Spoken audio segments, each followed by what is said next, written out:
Record. Hello, here we are, another Saturday Night Live. And what's today? Saturday, September the 14th, 2019.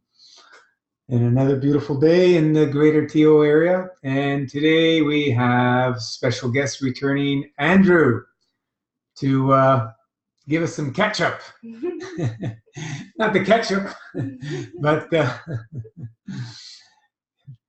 see where what has been happening. We've seen him jumping in here and on and off the board for a while now. And what's happening, Andrew? Hey, how's everyone doing? It's good to be back. I've been away for a little while. It's been over 12 months now since I finished my long fast. I did 108 days back in. I finished in June last year, and yeah, things have been really different since that time. My life has just gone in a completely different direction, and yeah, I haven't been doing a lot of fasting since then. A little, a couple of weeks here and there. A little bit of dry fasting every now and then. But yeah, I've been doing some serious work like on myself and facing all my stuff, and it's just I think that Masterfast was like the catalyst to just open the doors to the awareness of everything that I've been holding on to and everything that's shaped the person that I am, but it's all bullshit, and I only need to let go of that stuff to be who I really am.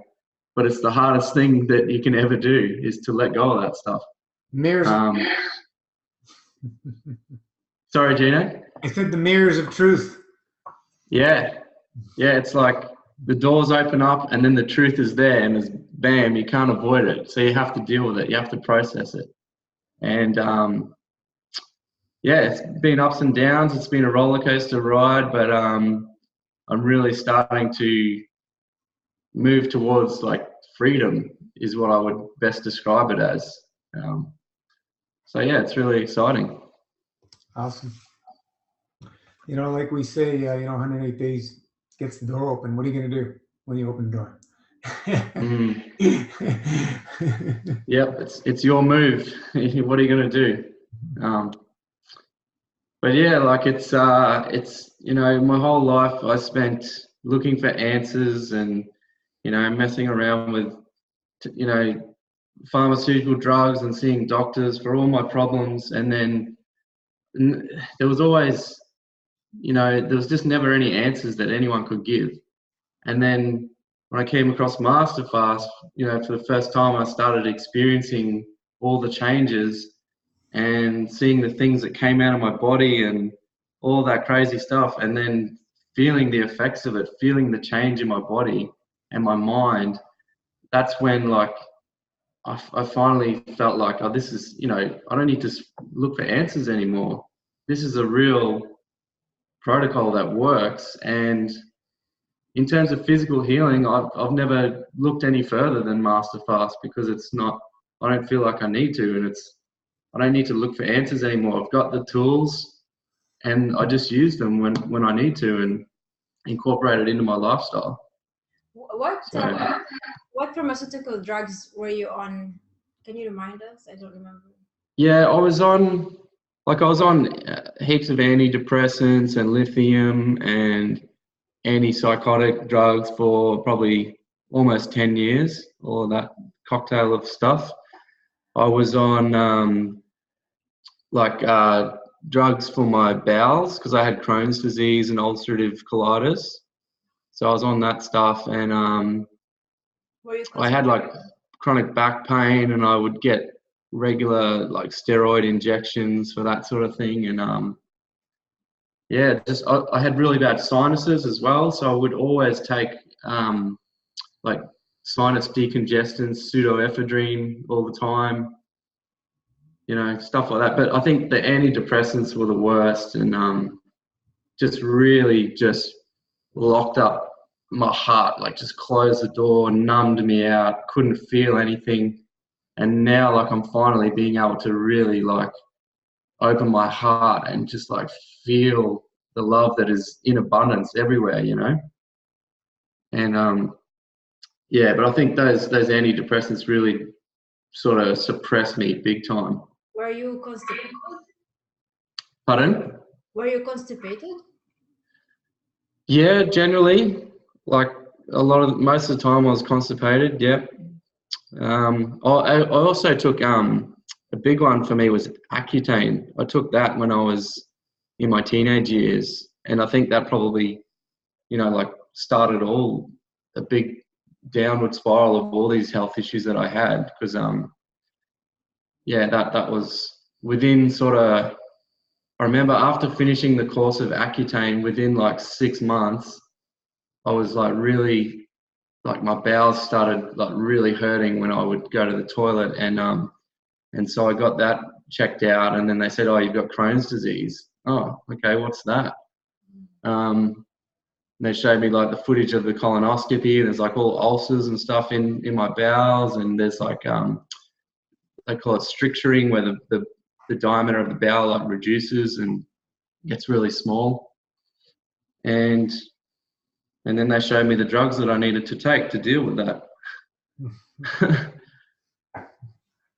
and like, because I had like in about 2016 was when I had like a really downward spiral with depression and anxiety and all that.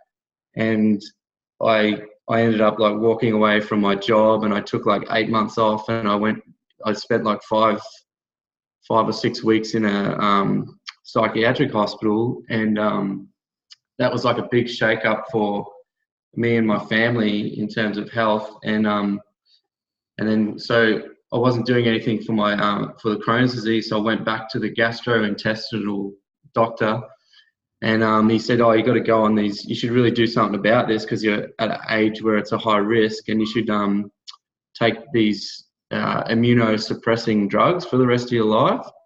And thankfully I didn't agree to it then and there. I said, oh, I'm going to go away and do some research on what you're about to sign me up for. And yeah, these drugs were like just going to suppress my immune system, because they thought the immune system is attacking itself and that's what's causing the issue. And said, no way, I'm going to go and look at alternative ways. And then I found fasting and herbs and all that sort of stuff. And yeah, I've never gone back to that doctor. Yeah. But that was like the catalyst, that moment there, where I thought, oh, he's talking about the side effects of these drugs, and your immune system's always going to be down. You're always going to be susceptible to all these colds and illnesses, and you could get leukemia and you could get cancer even. And I thought, oh, It's this isn't really. it's interesting that they believe through their indoctrination that the intelligence of the universe that built this body will allow itself to eat itself, to attack itself, whatever. Genetic. Okay, Genetic sure. reasons. Like, and people buy it. They buy into it because they buy it. And you look at it when the answers are in plain sight, and you go, how ludicrous and ridiculous this actually sounds. You know, you got drones following that. Yeah, it's sad, but I was in that space, you know, and it's only when you do a certain amount of this type of work on yourself and fasting and all the rest, you realize really how amazingly designed this thing is that we have, this physical body. And it's not, there's things that we can never ever understand, like you say, Gino, like the doctors are only explaining on a physical level like the effect of what's really going on.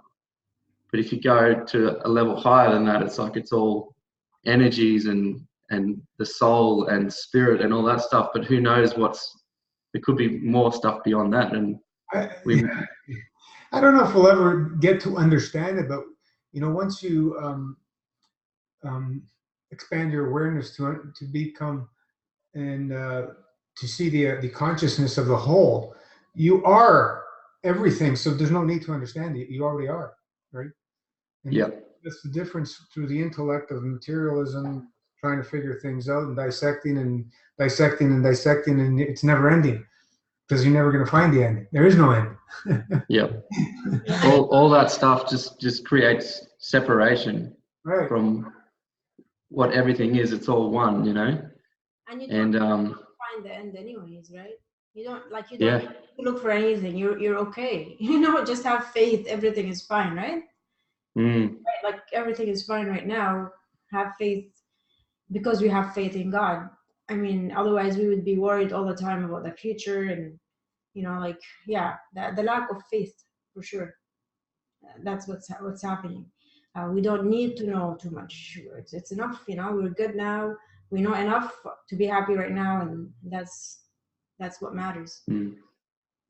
that's it. Just to trust and surrender in every aspect of our being is so important, you know. Yeah, and in intention is everything. It's like if things aren't happening in your life, it's because it's not your intention. If it was your intention, then it would be happening because that's the way it works. And this is something I've been experiencing a lot lately, and so many like synchronicities and things that have been happening, but it's now just become, it's not so exciting anymore because it's just how it works. It's just normal, you know. I don't notice it as much because it's just, I'm moving more into that direction of just manifesting through intention.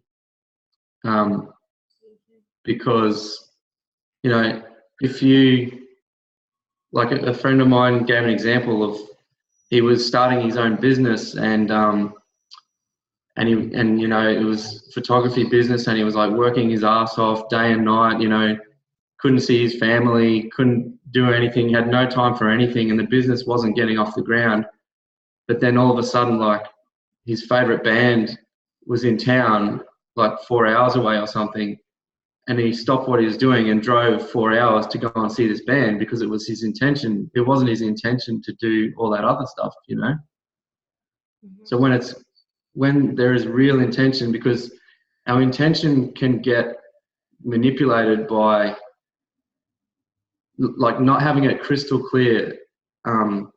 If you, like a lot of the time, our real intention behind something is the fear of discomfort. So we could be wanting to get this business off the ground and be making so much money every month, but really, are we really committed to that, or are we just wanting to stay comfortable, you know, and not break free outside of that comfort zone? Because that's what it really takes, you know. All that stuff that we're holding on to is holding us back. So we are freedom. We have freedom in us. It's not something that we can obtain. It is us. We only have to let go of what is not us, and that's all the shit that's built us from when we were born to where we are now, you know. Yeah, it goes back generations and generations. So like that's the stuff I've sort of been working on at the moment. I haven't been focused so much on the physical side of things, but more like doing the work on myself and trying to create a life with, you know, less attachments and just general cleaning out of everything that doesn't really serve or resonate with me, you know. But I still, like every day I use, you know, the tools of Masterfast, and I sort of fast, you know, at least until the afternoon, and maybe 1 or 2 meals a day. Some days I'll go like a full week of just on the juice and herbs, and a dry fast at the end. And yeah, generally I'm feeling called, like I'm feeling called back to the group again to maybe do another long fast, because yeah, like so much has changed within me, and I'm getting that itch to go further, and I know that Masterfast can open that up for me, for sure. And what will you do after another long one? I don't know, probably make better decisions about breaking the fast. That's for sure. Like I went pretty well for at least a couple of months, and then my grandmother died, and I went with all the family down to Melbourne, and there was like just some triggers, and I ended up, eating some cooked food in celebration with all the family, and then it was just like I couldn't recover from that. It was just slowly, it just went downhill. Um, and then all of a sudden I was eating just normal cooked vegan food, but feeling rubbish. So I was always like chasing my tail, like eating some of this food, and then I need to fast now, and I'd spend a couple of days fasting and doing the enemas, and it's a lot of work, like it's just like food just doesn't give anything to me at all, it's just all it gives is it's just that enjoyment for the split second, and then it's just like suffering. I need to get this out of me, I just posted Mirror of Truth of all things of materialism, anything that's material will tie you and speed up your process to the grave, right? That's all it does. I'm talking about material things as in, physical things we want, but also things that you put inside your body. There's no difference. This is no difference. Oh, Yeah, well, when you put things in there, it's only going to, bring you closer and tie you into that state of being in an obstructive state where it's nothing to do with our natural state, what we call our master fasting state was our natural state. On nothing, working with the fields. And when you differentiate the two by experiences, then you come to that understanding. Before that, you're clueless. It doesn't matter how much you listen to people and read and whatever, you'll never have that understanding until you go through it, of what it really is like to living on the fields. And the master fasting protocol gives you that opportunity to feel what it's like to live on fields versus just matter.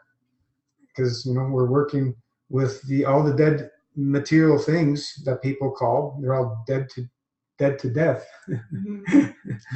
And we're going back and forth in the dries, right? And we're working within the fields of that, because we're using all these things of matter in their higher order forms. It's irrelevant what they are, as long as they fit a certain criteria, so we can get the field strength from them. And that's it, right?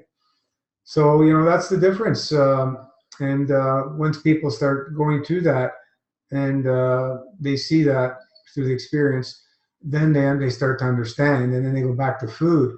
And some of them will start blaming master fasting, me and my mother, for everything in their lives, because the GI tract plasma vacuum tube, once it's opened up a little bit, things start reacting completely different in there.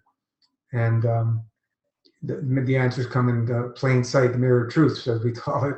And some people aren't ready for that. And actually, most people aren't ready for that, as they've shown us.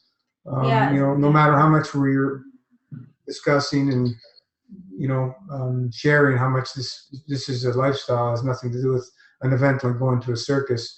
It doesn't sink in. It just doesn't sink in, and it may take a while for some people.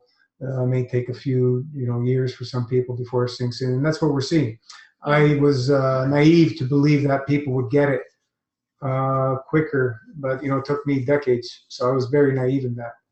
And now we have much better understanding of the power and how much change people really have to go through. And that's why we say 9 years is a good start. We've always been saying that 9 years is a good start. And also we don't recommend people do 108 so much anymore, because many people are not ready. So a maximum about 40 days, because it's a big change and they have no idea until they go through it, and then they break, and then they understand it's a big change. So we suggest that making it a lifestyle, every day, every week, have some Masterfast, and when you eat, eating cleaner, and intermittent fasting, very important as well. Maybe eating within 3 hours maximum, I would say. Like 2 meals, maybe 1 or 2 meals, um, just to keep the fasting state for most of that time, because that's what it is, right? Then on the it's about being in the fasting state as much as possible. Yeah, so many people, they talk about fasting. They never missed a meal in their lives, right? And then trying to discuss that your body doesn't even need food. Oh boy, you're crazy, you're a lunatic, whatever.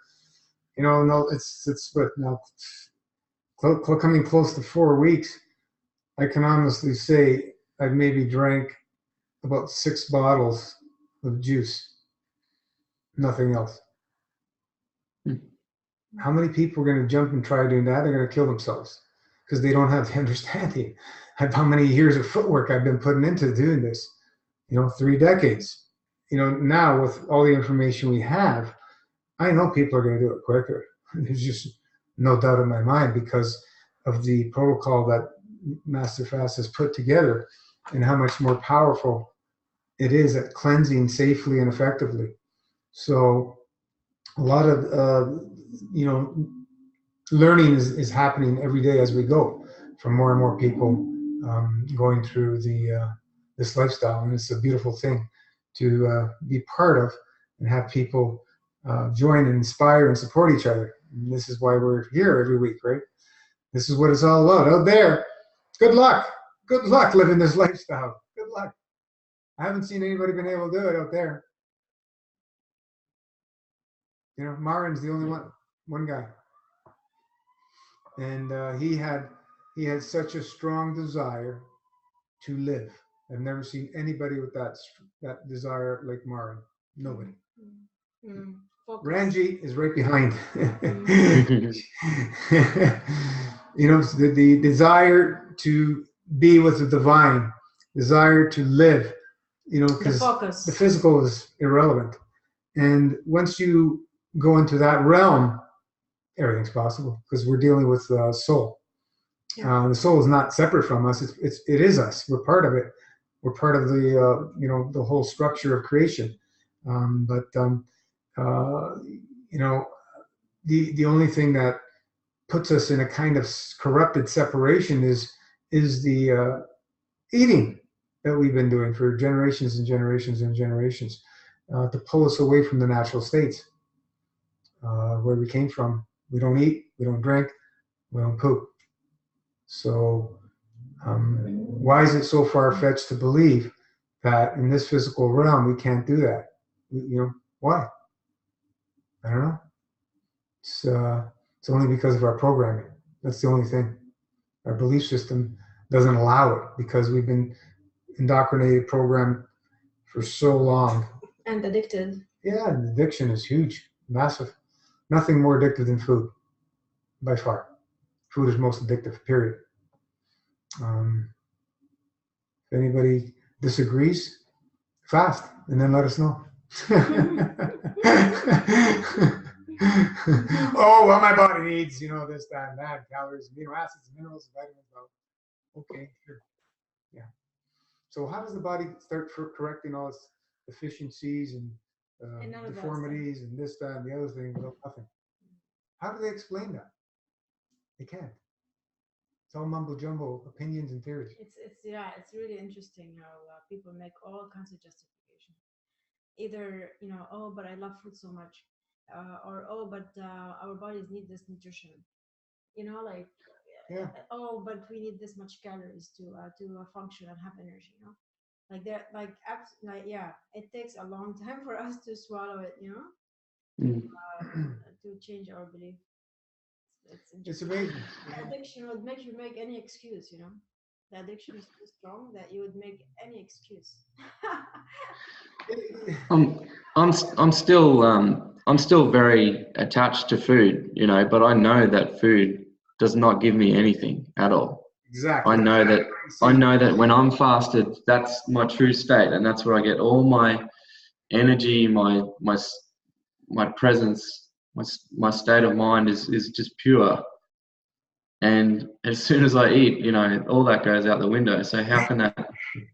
You cannot deny that experience. It's Well, you truth in can. that. People have. It's not, you know, they've denied it. Yeah. Run and hide. You know, where are you gonna hide? More food. Yeah. Yeah, but yeah, you're attached. It's just addiction, right? It's an addiction. So your belief system has changed, but the addiction is still there, right? And the addiction is kind of, you know, it's maybe there's fear of letting go, right? Because We've all been down those socially, roads. family, friends, and it's complete change in the lives. Yeah, it's being, you know, trying to, you know, feel like you're a what do they call it? When you're a loner, recluse or something, or recluse. Oh, recluse. Yeah. Yeah. And it's almost impossible to do it out there without the support of this group. And you have to align your friends with what you want to align yourself with. And for a long time, I went at all of this stuff as a lone wolf, but it just doesn't work. You got to find your tribe. And it's the same with like doing spiritual work as well. I'm very fortunate after Masterfast. Life has taken me on a path, and it's presented all these people in front of me who have played a huge part in the last 6 months. And now I've got this very close group of 6 other men who are doing this work together. And I've met an amazing guide who is just the closest thing to an enlightened person that I've ever met. And he's guiding myself and these 5 other men for no, like, he doesn't ask for anything in return.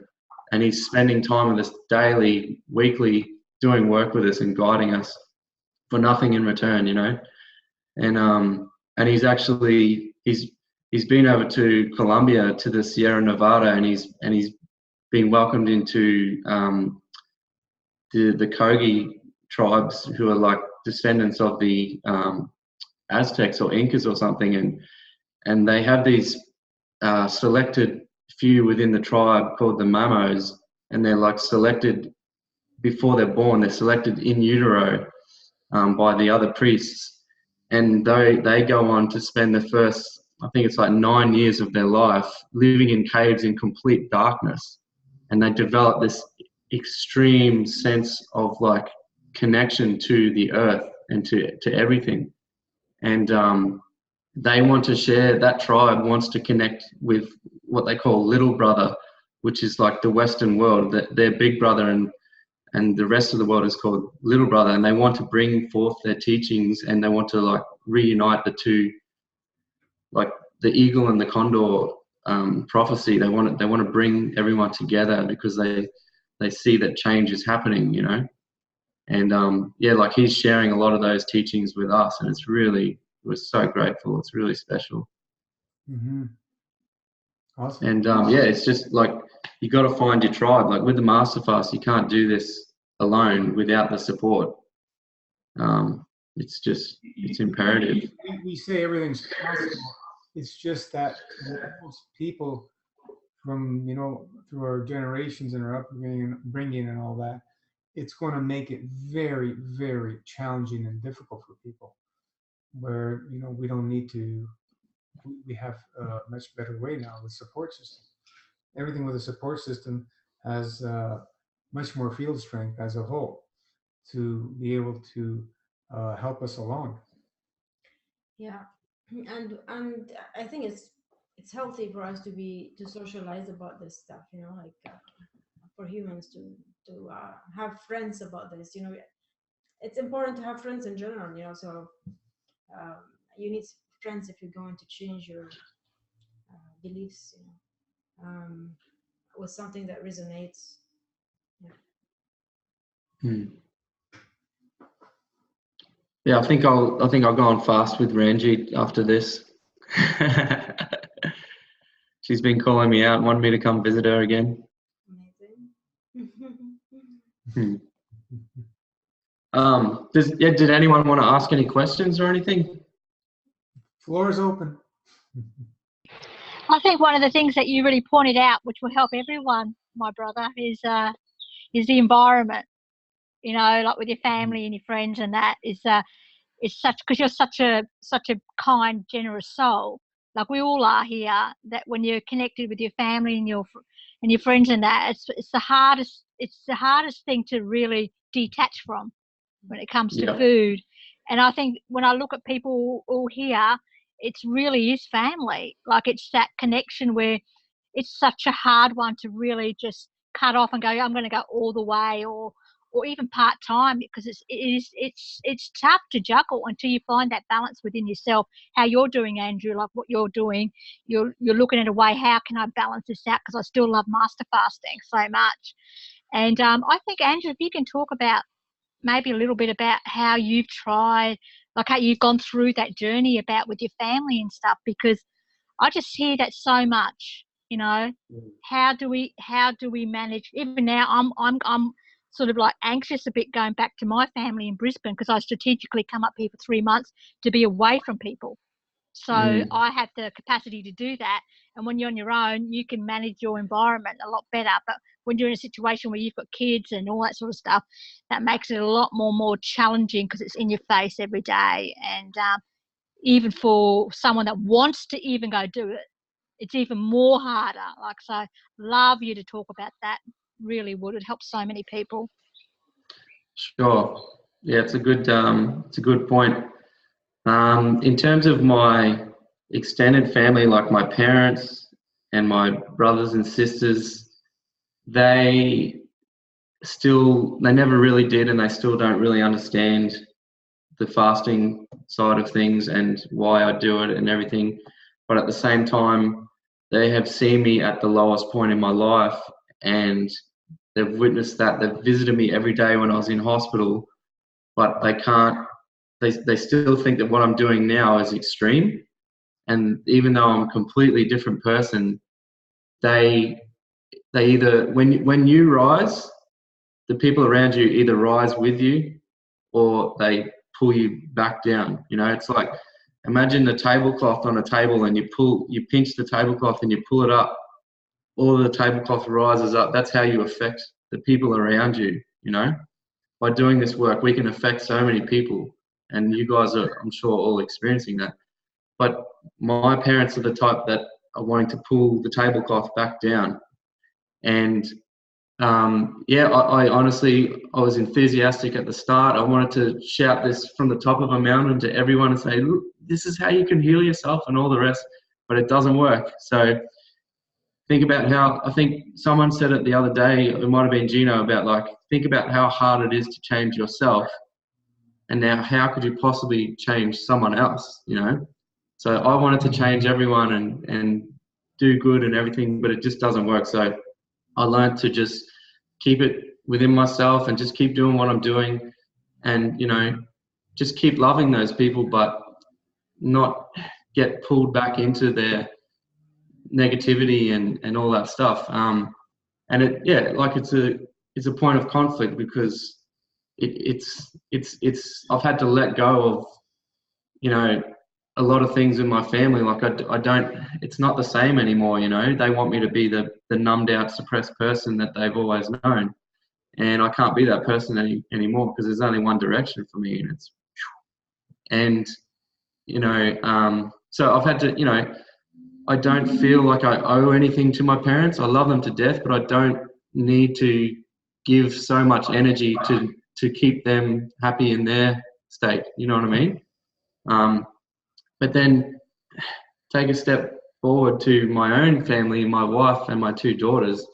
It's one of the biggest challenges for me is to, you know, have a partner that's not aligned with the same way of thinking when it comes to food and all that sort of stuff. And you know, she's at the point where she eats a vegan diet, and sometimes, you know, she eats a fair bit of fruit and sometimes raw salads and all that stuff, but she still eats a lot of, you know, foods that I would call obstructive, and you know, and she feeds that stuff to my children. And I have given up on trying to, it's taken so much energy to try and like control what they eat and all of that stuff, and it's just, it takes too much of my energy. And the way I look at it is that I can't wrap them up in cotton wool. I can't protect them from, be happy that they are eating a vegan diet, which is less obstructive than the diet I was raised on,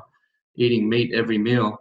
And I often say to myself, like, how dare I try and wrap them up in cotton wool and deny them from having their own awakening experience, because that has to come out of suffering.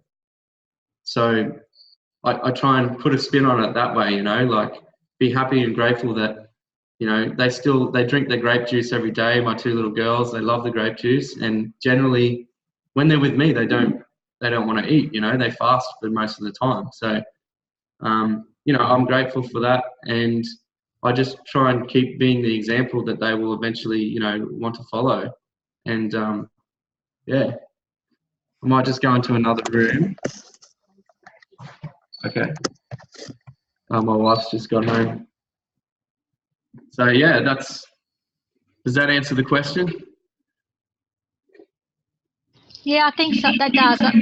People can relate to that, Andrew, because we all have different situations, but it's amazing the genetic line and that power is just it's such a strong attachment. But I just like the way that you've tried, to find your own solution, and to go through, how you're going to get there.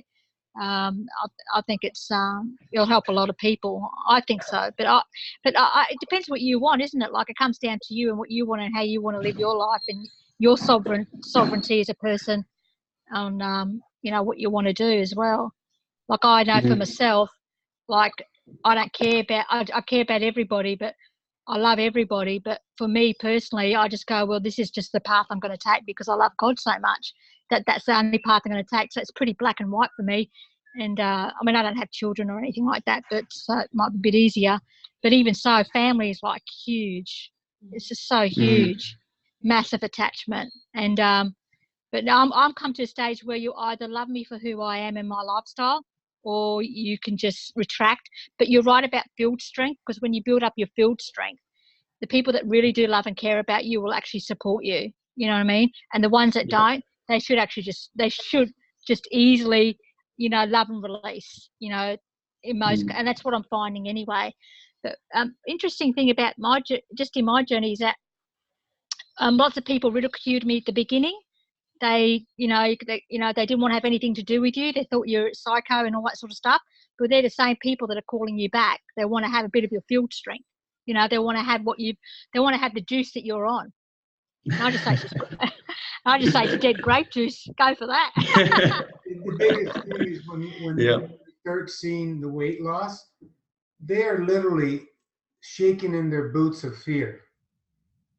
Yeah, like you have to understand, because of the total ignorance. They're shaking. They're in total fear of themselves having to go through something like that, because there's no understanding of what's happening. They don't have any faith, and they don't have any knowledge or anything of what we're doing. And it's just their information that's coming out at us is all about fear. I've been doing this 3 decades. I still get comments when I fast, off fast, all the time. You lost weight? Yeah, what? Spiritual fasting. Yeah, it can be uncomfortable. That's it, it's done. It can be uncomfortable for us and for them as well when we lose a lot of weight. But if only they could know how you felt inside when you were that weight, Join the club and they'll know. Yeah, I think it's we just have to for me, the first 108 days, I lost a lot of weight, and then I gained it back, and then another fast I lost. The first fast, they were not happy. Like, my older sister did confront me a couple of times, and my dad as well. And then and that was really hard for me. I don't like it, especially the older people in my family. I don't like them to to put me down like this, and worry about me. And um, so, but the second I gained the weight again, it's easy to gain the weight when you start eating. And then and then did another long one. The second one was 75, I think, and lost again quite a bit, close to the first time. And they did not really comment, like did not worry. At least the comments were not negative, and they knew the first time they hurt me, so now they were cautious, like they were more careful not to hurt me, because there's no point. And the fact that I'm still alive is a good evidence to them that I'm fine, you know. And again, I gained the weight, and then I lost, and again. So this is, it was on and off. And now, after 4 years, I think they're just bored. do whatever you want. They've accepted that it doesn't matter what they say, you're still going to do this. Yeah. And now, when I introduced Gino, then they were like, "Okay, she's absolutely crazy," And now, if something happens to me, I tell them, "Well, this is the guy, so now this is my husband. Nobody can talk to me." Yeah, like, I mean, not the response. Like, I mean, like, he's my partner, and then I don't need my dad to worry about me anymore. I have my husband. That's what so they don't have to worry about me. In fact, if anything, I usually suggest they go to Gino if any problem, they have with their health or their kids usually.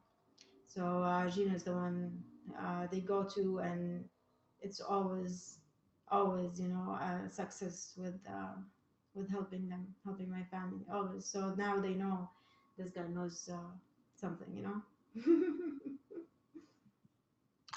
Yeah, that definitely makes it all worthwhile when you can see your impact on others, even the ones that were the hardest to convince, they're now coming to you for help.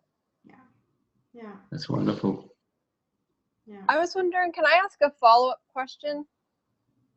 Hello? Sure. I don't know why I can't see myself anymore, but okay. Can you hear me? Yep. Hello? Oh, okay, great.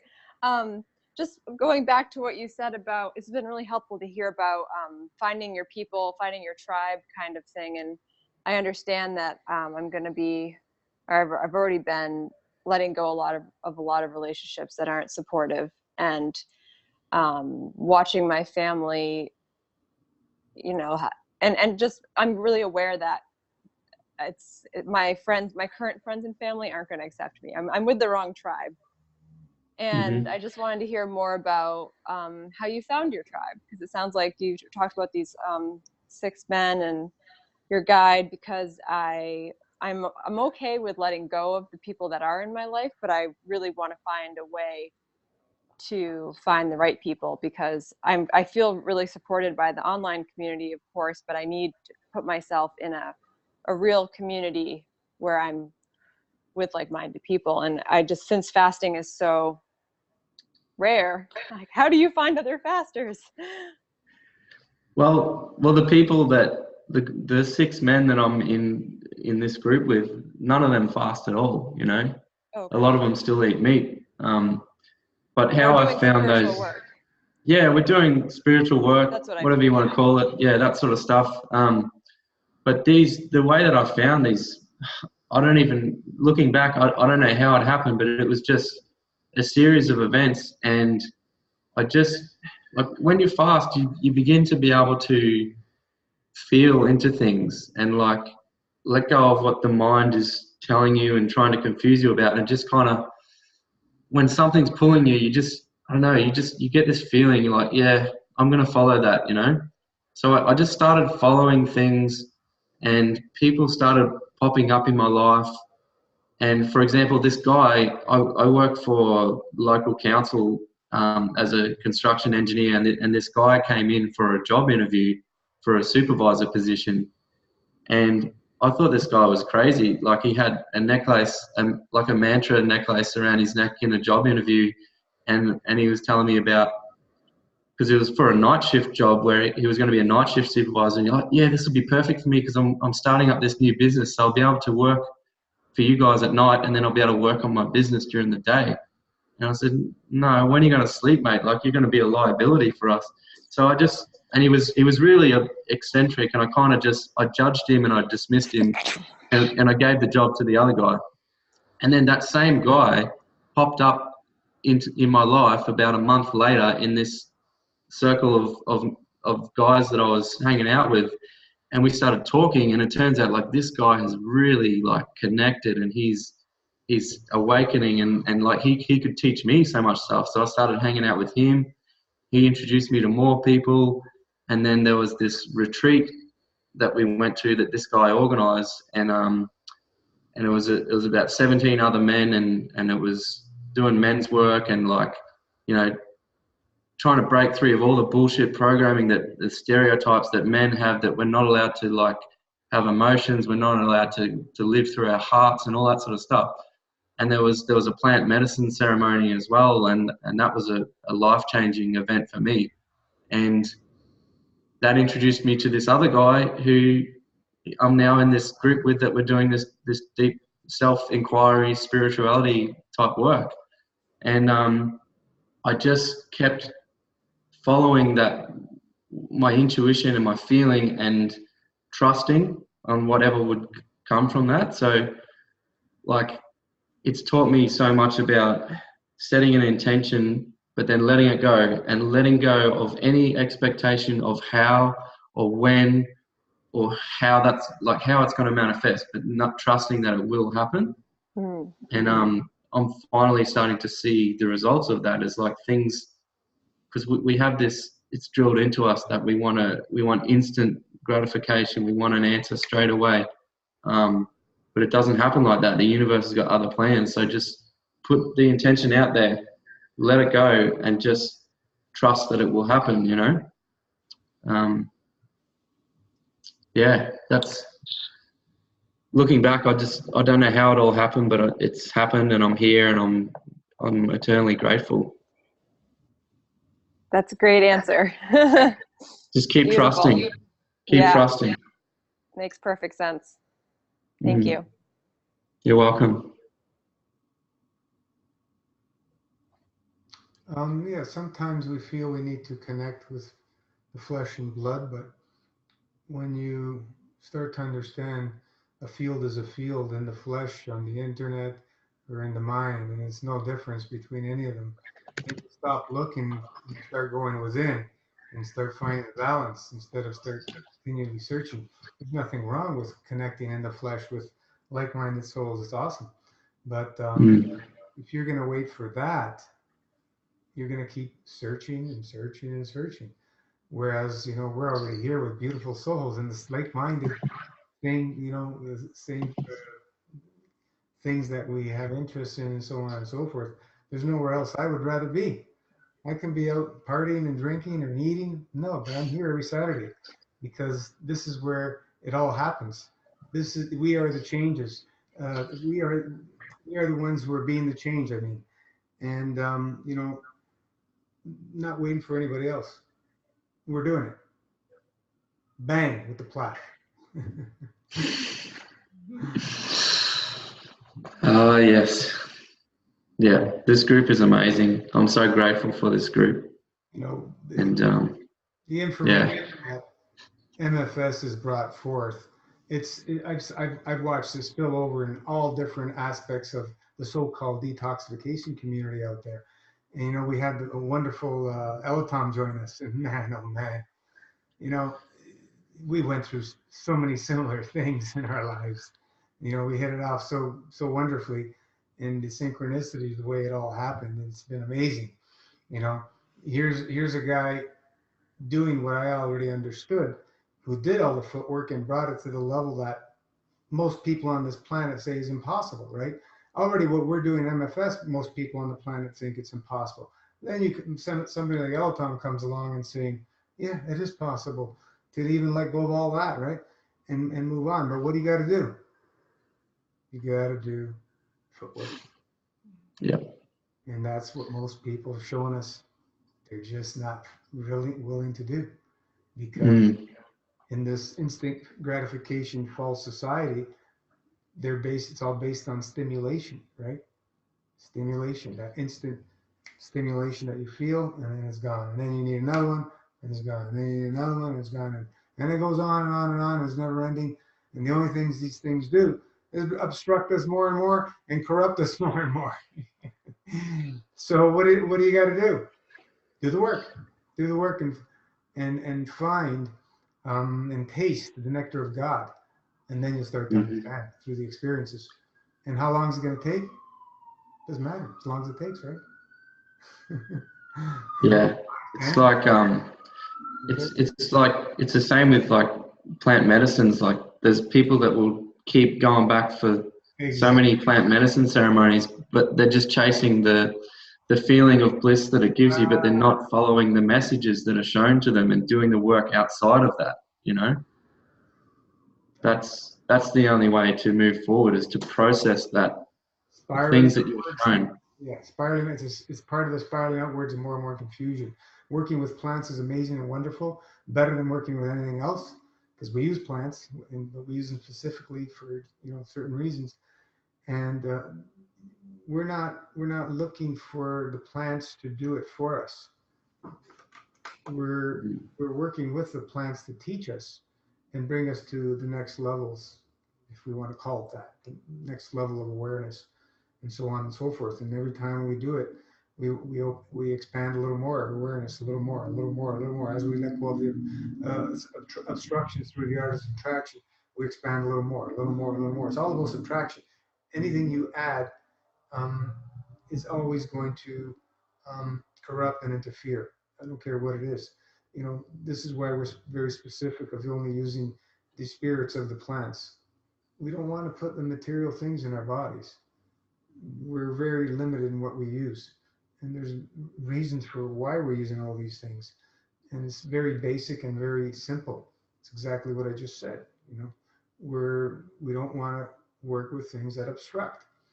And that's why, once we start cleaning out that GI tract, the plasma vacuum tube, everything starts to change in our whole psyche. Because working with fields and working with matters is completely two different things. Completely different.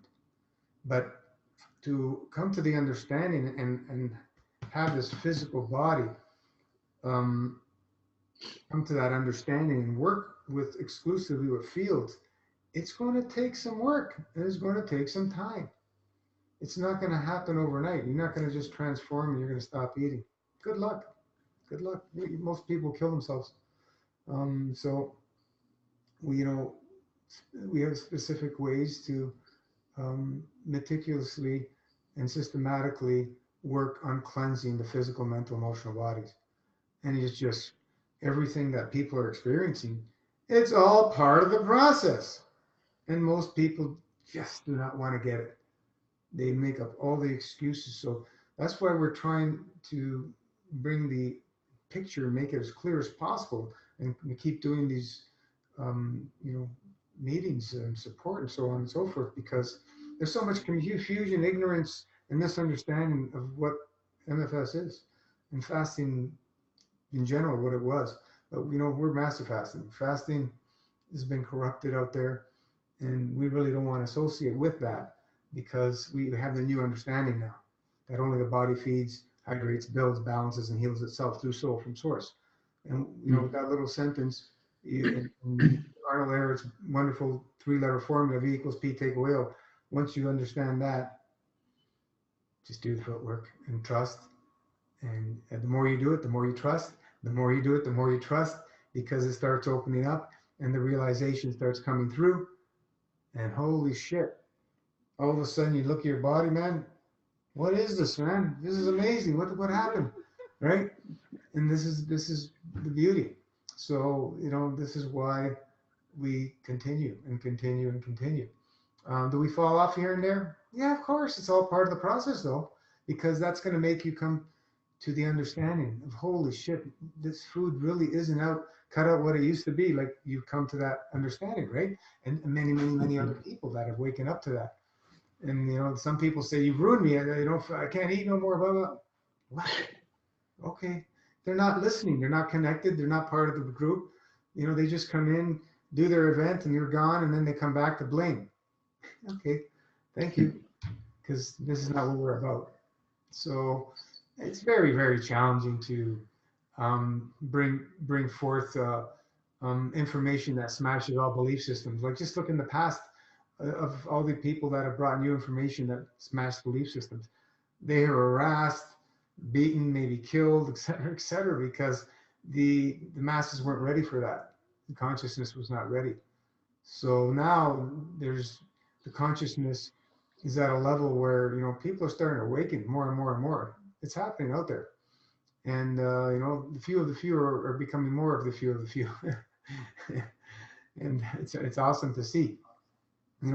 I've watched way back in 1990 vegetarianism. People thought it was crazy, and then veganism people thought it was crazy. There was always fasting there. They thought it was ludicrous, and then raw foodism. Holy geez, that's even more crazy.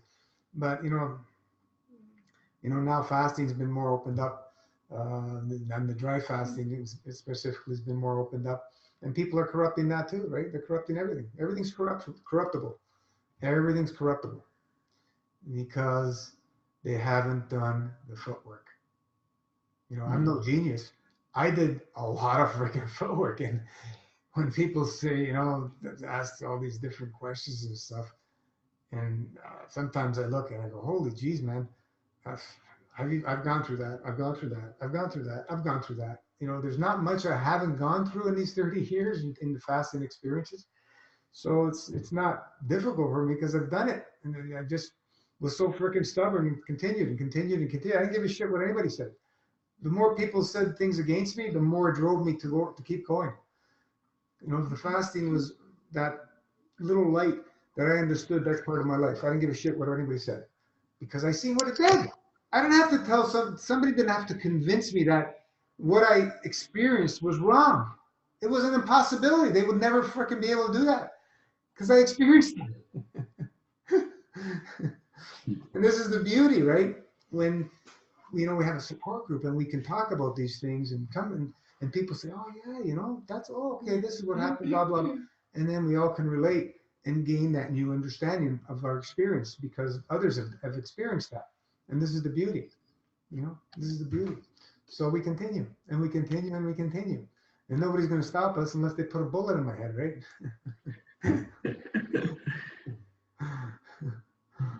So it's fun. It's awesome.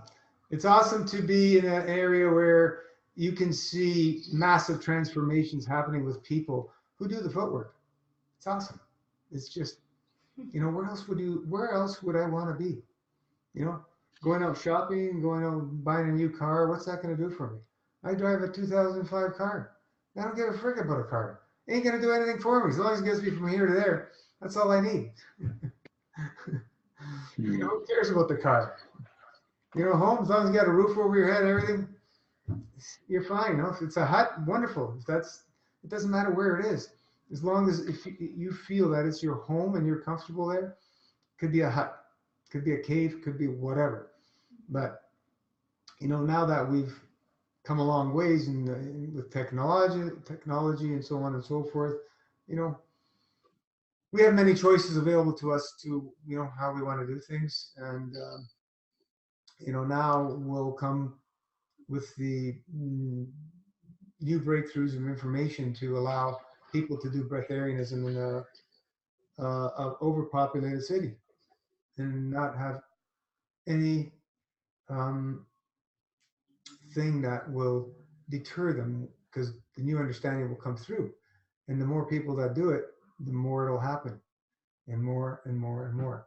So art of subtraction, you just continue working at it, and jump for joy for all the experiences, because they're beautiful, every one of them, no matter what it is, no matter how much you think you're dying. If you're doing something stupid, you probably will, but there's nothing in what we share it's stupid. There's 3 decades plus decades and decades of other people's experiences behind it all. So it's not rocket science. It's just coming to the awareness and understanding. Anybody else? I was going to add to that, because I had a realization last night I'd like to share with everybody. Because it's been 384 days, right? Only 36 days of eating food. Because I want to put that in perspective, right? What that really is for a human vessel, you know, and how much. Sorry? How many days in a row now? Well, I'd like to put it this way, Rana. It's 384 days and 36 days of eating, which when I had my break between December and February, as a perspective, because you can't say, look, I've done 108 and then I had a year off and then I did 180, then I had another. That's different, right, to me, because I, you know, and I've always stuck to the dries, right? So, you know, I've done the daily, weekly, monthly dries. You can't beat that, because when you're in a clean GI tract, even probably when I was even doing my break, it was probably the dries that actually kept me going, because I just listened to Gino and you, right? I didn't think, right? And I actually, remember I told you, I actually thought everyone fasted, but they didn't. So I was blinded. And I actually was so narrow focused that everything in my life was just put aside, because I just wanted to be with God, which was always my intention. Like Andrew talked about intention before. Intention is so powerful when you move it in action and you have motion behind intention, that it actually it moves the atmosphere in this matter world so fast for you when you take action and you actually surrender and trust in that action. It is so powerful that you don't even know what's even going on. But the realization I had last night was that what was said to me goes, Ranjit, you think it was harder for people to change and give up food. Let me tell you, it would be harder for you to go back to food. So the people that are having challenges now about giving up food and doing all that sort of stuff, I would actually personally find that probably even more harder to go back and actually consume dense matter into my body. It would be more difficult for me, because I know what it felt like when I was having giving up food, or not giving up food, but releasing that dense matter out of my life and not having that as a form of existence in my life anymore. And because it's not a form of existence anymore, and it doesn't even look like food how it used to look like food last year, it looks like just something completely different, like a stone to me. Doesn't make any difference. Like I can't cut up a cucumber because it's got a soul in it. So the whole thing is just changed. So for me to go back to do that, to actually put dense matter into my gob, okay, which may happen, I don't know, to put that in is actually more challenging than actually what it was before. So it just shows how much of a transformation and change you have. But it also shows me that anything that we have our thoughts about are just illusions to justify the reasons of why we are existing. So they're just illusions to us. They're actually false, you know. But you can believe in that illusion or believe in whatever you want to believe in for the sake of believing, because you just want to, I don't know, just be suppressed even more, or not really live in your real true source and identity of who you are as a human being on this planet and why you're really here. So it all comes down to how much you really want to suppress yourself, or how much you actually want to be liberated. And I want to talk a little bit about liberation, because me going from June season change to September season change was one of the most miraculous things that ever happened to me in my whole life. I went through a situation where I was always high male energy all my life. So my parents used to dress me up as a tomboy. I've always been a leader, even through school, always male in my energy, and very, very strong and determined. And through work, through everything, I used my male energy, and I was never, ever, ever tapped into my female energy. And so for the first time in my life, to be liberated and to touch into your female energy that you've never actually felt before, and going through that whole experience openly and transparently with everybody else, is probably the most liberating thing that I've ever been through in my life. To be tapped into another energy form, such as female energy, then I'm a female physically, but I was more tapped into my male energy, because the world is so suppressed with, the way that things have happened, that you can now make a choice, that you can be liberated and have your balance of male and female energy now. You know, you don't have to be stuck into whatever you want to be stuck into. And they're all just illusions. So it doesn't even matter what we even talk about, you know, because we're justifying whatever it is. At the end of the day, if you want full liberation and freedom, the only way you've got to go to is within your soul. And then you've got to fully 100% trust and surrender in that. And then you've got to really face all your fears that you go through it, and know that if you really want freedom in your life, you've got to really do what it takes in order to do that. And sometimes you might hurt other people along the path, but at the end of the day, if people really love and care about you, they always come back, because that's what I'm finding now, you know.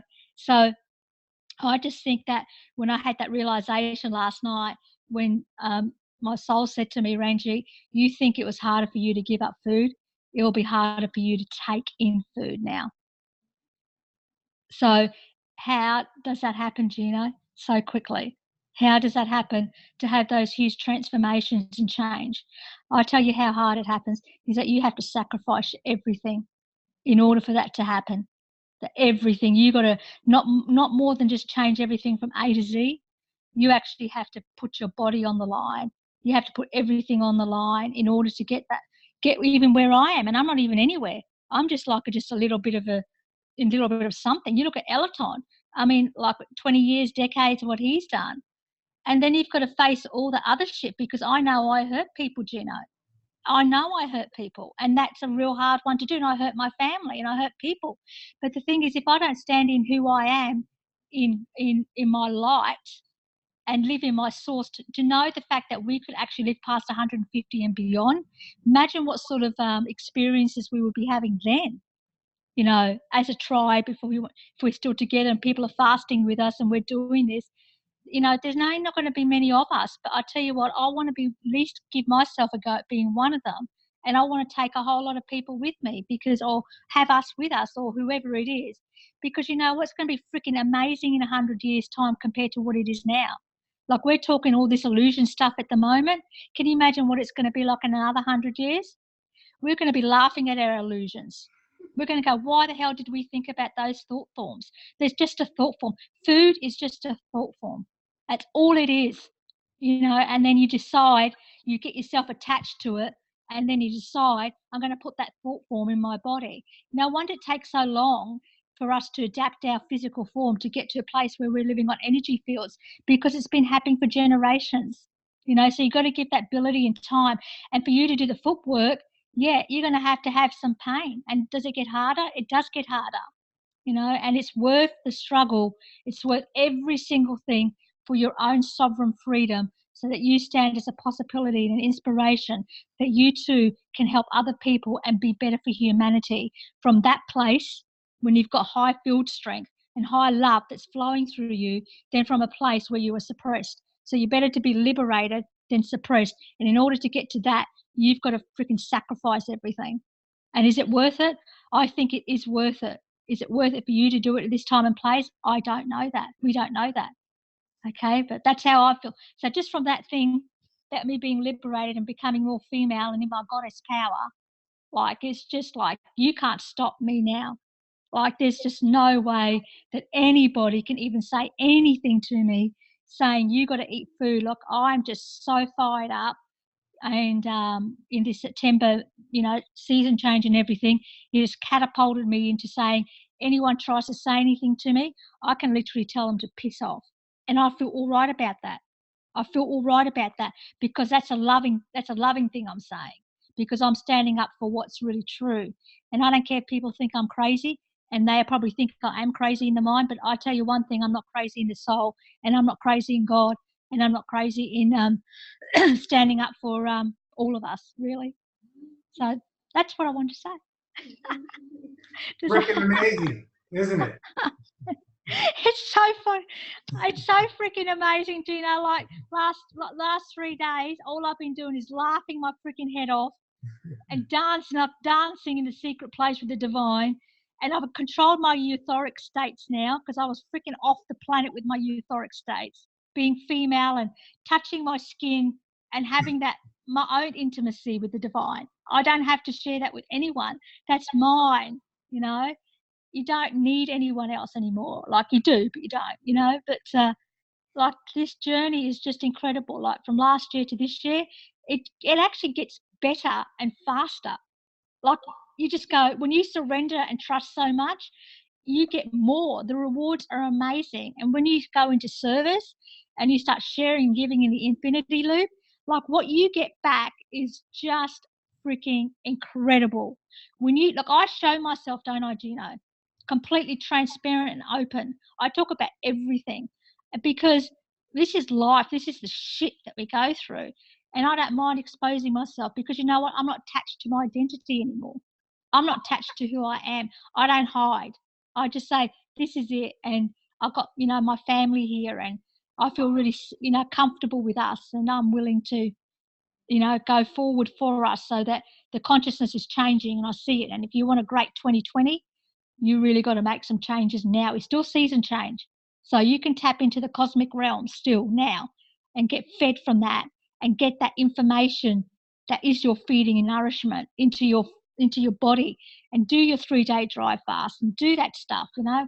Do the freaking grind, go through the freaking pain in your body. It's only a body, you know, it's not a big deal. But when you get through all that stuff in your body, then you can go into enjoyment of your body.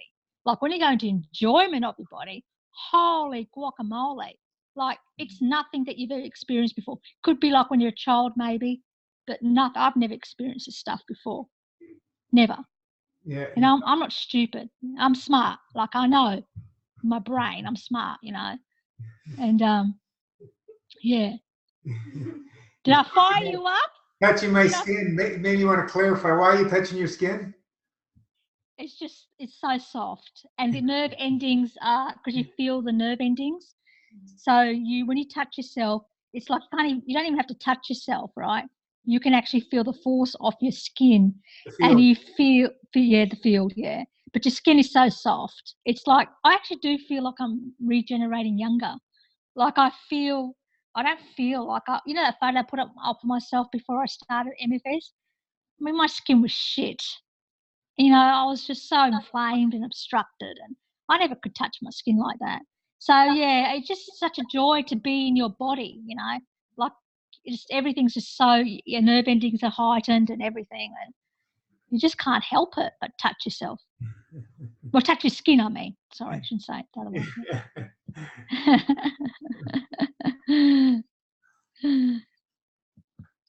Yeah, so come with me. Yeah, hello. Ranjit, it's me. I want to honor you by saying that you're the ultimate demonstration, an example of what is possible in Masterfast. You've really shown the way for so many people and inspired so many people, you know. It's just, your energy is irresistible.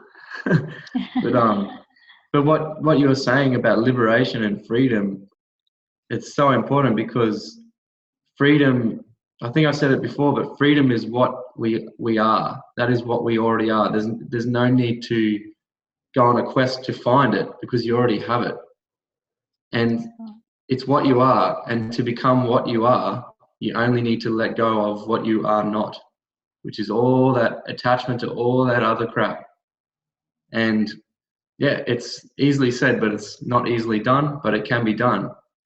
And you can build that desire for freedom in many ways. And I think fasting is one of them. And if you can imagine, like, how strong is your desire for that freedom? Imagine if someone was holding you underwater and they were holding you down and initially you would have a slight desire to break free and take that breath. But the longer and longer you go, imagine how strong that desire is going to be burning inside of you till it reaches a point where you could just conjure incredible strength and just get that person up and break free, take that gulp of air. That's how strong that desire for freedom needs to be for you to find it within. So you can build that desire for freedom by doing many things, and by fasting you get glimpses of what life can really be like, and that will build that desire. One of the other practices that I've been doing is the practice of being moved, being like in like watching scenes from movies or listening to music or doing things that give you that move you to tears, that truly move you, you know, and that feeling is where we should try and operate from, you know, in all our aspects of our life. That feeling contains a signature, an essence of who we really are. And if we can give that, the ultimate thing is to be able to give that feeling to someone else by something that you do. And that is like the ultimate act of service. And that's, if we can keep experiencing that and slowly build that desire for freedom and increase the amount of time that we're coming from that signature, that essence in our daily lives, it's gonna change everything. Yeah, that analogy about being held underwater, and you know, what are most people going to ask for, God or air? Mm. In that you know, experience, what do you think most people would ask for? So perspective is everything, right? And it's wonderful to come to a new understanding of things. You know, everything we've been taught, we've used, and they've had their purpose. And now we have a new understanding into the limitless realms, and we keep expanding on that, you know, and just keep moving forward, because the old stuff ain't working anymore. They can't play those magic tricks any longer.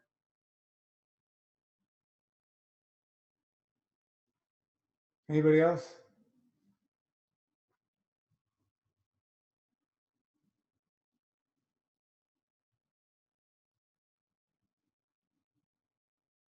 Got a quiet bunch. I mean, I can keep talking, but I mean, honestly, I talk in another place. That's the only challenge with me, because I don't live in this matter world anymore, right? So I live in this other place. I bring that all down, and then I go into my mind, and then I try and I ask, you know, the divine, how do I tap into people's souls? You know, how do we, you know, elevate, and how do we, you know, inspire that little bit, like what Andrew was saying, like to give that away. Because that's the one thing I do truly feel like I never want this. So I want other people to have this more than me, always. Because I know how to tap in now, because it's limitless, right? So I go, take it, doesn't matter. Take everything you want. I don't, you know, just give, because, you know, it's just so much of it. Like, you know, we can choose and be and have and do whatever we want. You know, doesn't matter. You know, it's abundant in everything. You know, and so I can keep talking, Gina, if you want me to. But I know Steve wants to talk, because he's starting. He's coming with me. Oh, he's yeah, coming with absolutely. Me. All the way. It's been just so effortless doing this time. Awesome. Just follow the protocol, period. I haven't, no challenges so far. Today's day 8, I think. Yeah, day 8. The Kolima. A little bit in the kidneys, but Yeah, but the I was Kolima. telling Gino earlier in the week, I've been harvesting in the garden and physically digging. I mean, it was a lot of labor this week. And I'd have a little bit of discomfort in the kidney, and I'd go into the garden and start digging, and it disappeared. My hands in the earth, and the pain is just gone. So I don't know what that's about, but Are you releasing more with the Kolimas than the enemas? every day the Kolima, except on the dry. And it's releasing, of course, you can see it's much more released, right? Oh yeah, I don't even know what the hell came out today. It was, I don't even know what it was. I went and I took your advice. I'm not pushing the dry. I went 38 hours over yesterday and today, and I've never seen this come out before. Whatever it was, just little black pellets of something. I don't know. Yeah. Not a very good odor to it either. The most interesting releases come after the drying. Yeah. No, you know, like I said, when I had that surrender last week, it was, I mean, that was it. Yeah. You know, each attempt prior to that is what it was, just an attempt to, probably looking at it as an event. I don't know what the change was. I really don't know what, I don't know. I haven't figured that out yet. I don't really care. I mean, it doesn't really matter. No. You know, it's part of my journey. So, but It happens when we're ready, but you know, that's why everything else is still part of the journey. I had a little incident. What's this? I had a little incident on Thursday with the client that I'm doing this job for. It was, a little anger came up because the job's still going on. You know, and I was a little upset at myself for getting upset, but what are you gonna do? And that's the problem. I'm still dealing. I'm trying to do in here, but I'm still dealing in that other world. Yeah, well, we all deal in the other world. Yeah, it's not easy. It's not easy. I don't like it out there. I haven't liked it out there for a long time. I like it right where I am here. So sometimes I get angry at it and it manifests out. But I was good. I made amends. No big deal. Yeah, it's normal. Yeah. But other than that, it's just been autopilot. And then not much has bothered me at all. I mean, nothing. I mean, it's such a different state in just these past 8 days. Just a different space, absolutely different. And just want to keep going forward, man. Because I want to get to where she is. I want to get to where Ranji is. I think everybody wants to get there. So. Yeah, you're an inspiration, Ranjit. Thank you. Thank you for being an inspiration. Oh yeah. I think it's more the other way around. Anybody who doesn't have a claimer board, try to find a way to get one.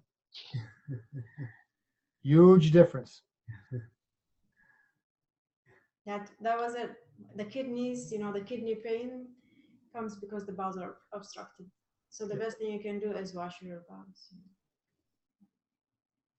And I found the one I have holds 6 gallons, so I'm doing 24 liters a day. Nice. Instead of 4. Big, huge difference. Yeah. Huge difference. The washing is crucial. That's why it's part of it, you know. It's I made what I come up with 21 quarts of tomato sauce today, and I did not taste it. It didn't bother me. That's the thought thing, you know. And all these tomatoes I usually process every year, and I'm still in that mode because I have all these tomatoes. for storage. Oh yeah, I canned everything. It's all canned up. Amazing. Beautiful sauce. I got eggplant in there. It's gorgeous. It's Nice. delicious stuff. It's probably better than ever now that you're fasting. I don't know. I didn't try it. You now Fasting. really what we say is when we I did it by memory. My daughter came over. She said it was good, so I'll have to go with that. yeah, usually when you're fasting we do a better job cooking. Yeah. Yeah. I mean, I would like to have tried it, but I mean, it's not like I was fighting not to eat it, you know. So You can always try and spit it out or whatever. It's just I know how to make it, so I know what it tastes like. Yeah, you never. But I didn't want. There's a whole thing. It wasn't a struggle to be doing that. Yeah. That's the point I'm trying to get at. It was just so easy to do it, and then not be drawn to it, you know. and you enjoyed the aroma. Oh yeah, Mm. oh yeah. With the garlic and everything, Nice. and it's all my own stuff. That's the beauty of it. We're coming over for dinner. Oh yeah. I was thinking of you when I was doing it. I made a beautiful marinara last week, so I put up 33 quarts this year. That's the most I've done in a while. And I was thinking of you when I was making the marinara. That came out freaking awesome. Nice. That's the best sauce I've ever made. And I've been doing this for a long time now. Ton of garlic in it. But So this one is different. This one is like with eggplants. yeah, this is a aubergine sauce, they call it. Eggplant. All my own stuff, all grown or local. I got the garlic from a local farm.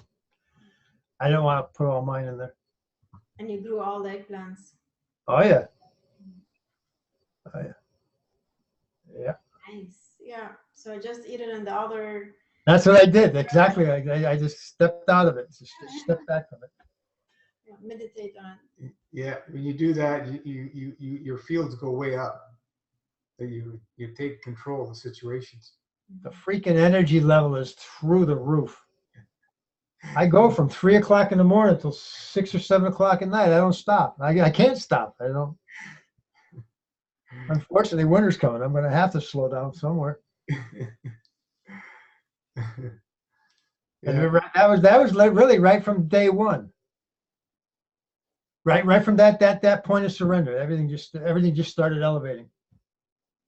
And Amazing. what a ride. It's make sure to rest. Otherwise, yeah, you don't want your body to one day to be too tired, you know? Just get some rest whenever you can. Oh, I sleep fine. 4 hours, 6 hours. The only thing is when you sleep, But it's such a deep, it's a deep sleep, yeah. Yeah, even if I sleep for an hour, then I wake up and have an hour. It's like sleeping like you slept for freaking like, I have 3 hours sleep, right? Or 2 hours sleep. It's like you slept for freaking 8 hours. Yeah. Deep 8 hours sleep, that's what it feels like. Yeah. I mean, it's. So you do get rested, I think. Oh, God, you know, after I stopped drinking, I could not sleep. I could not sleep. I mean, insomnia was crazy. I would go 3-4 days with zero sleep. You want to talk about freaking crazy. Try doing that and trying to keep, maintaining your life. I mean, I bet your body's not, hey, Steve, I bet your body's not sore either. Nah, not at all. Not at all. Arthritis is Nice. non-existent. I mean, it's still there a little bit, but nothing. But anyway, I ended up medicated for years because I just could not sleep. I would try to wean myself down from that stuff. And the minute I got down to a quarter of the dose, I'd stop sleeping. I finally got off that stuff. I think it was last year or the year before. Recent, it's recent. And especially coming into Masterfast, I have no problem sleeping at all. None whatsoever. So you can heal anything here. That's what I'm finding. I have 3 issues that are being healed between the arthritis and the prostate and the glaucoma, which is getting, the pressures are reduced. I mean, sleeping for. And sleeping for. I got a friend. This is how. And I tried talking today, but again, you're talking to the wall. Down at the garden, older gentleman, is that 76, I think is. And he's got a stomach, he's all stomach, I mean, huge. So he's got diabetes. And serious. He's in serious trouble. The freaking doctors put him on the keto diet. Nothing but protein. I'm like, oh my God, don't you understand you're feeding that crap in you? He says, you got to just fast it out. Oh, the doctor does. Yeah, I know. Have at it, brother. Stimulants.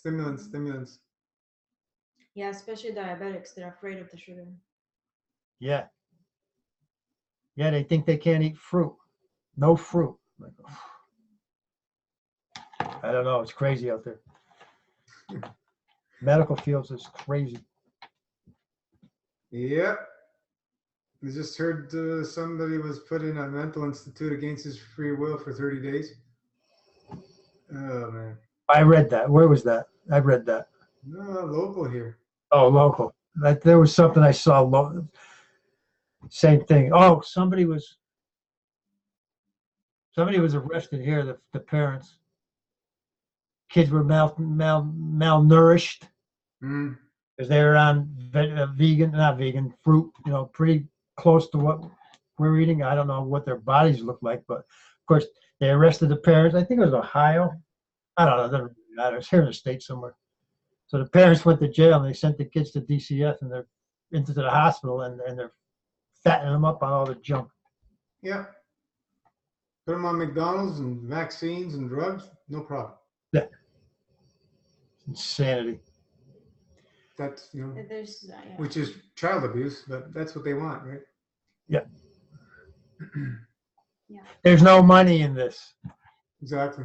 And they're That's publishing, exactly what it is. There's no money in this. and they publish things like this to show that, you know, like to bring fear against, Yeah. you know, like eating cleaner and vegan and, you know, like, yeah, especially the parents and the kids, you know. Yeah. They always try to bring fear and make an example for other parents, unfortunately, you know, so other parents are scared. There are many parents who are scared feeding their kids vegan because of what they hear. Yeah. All by design. Sure is. So yeah, everything is beautiful. Absolutely. Levels. You said you were talking about how long could you go before working in the garden, and now Oh, not long. Not long. how long? I would push it, but today I can go all day in the gardens now. No problems. I was running the tiller earlier in the year, 3, 4, 5 hours at a time, 95 degrees. Not even really breaking much of a sweat.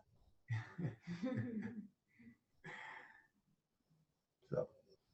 Clean body, don't sweat. No. Now, the other thing I've been doing every morning that I find has been very beneficial is at the gym, they got a beautiful dry sauna. I've been going in there for 30 minutes every morning, and it's like you can just feel the shit coming out the skin. Every morning. I mean, that's just like that's heaven. I just lay down and I think about fasting, and next thing I know, all this stuff is coming out.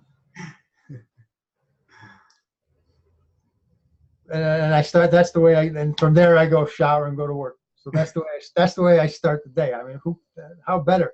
I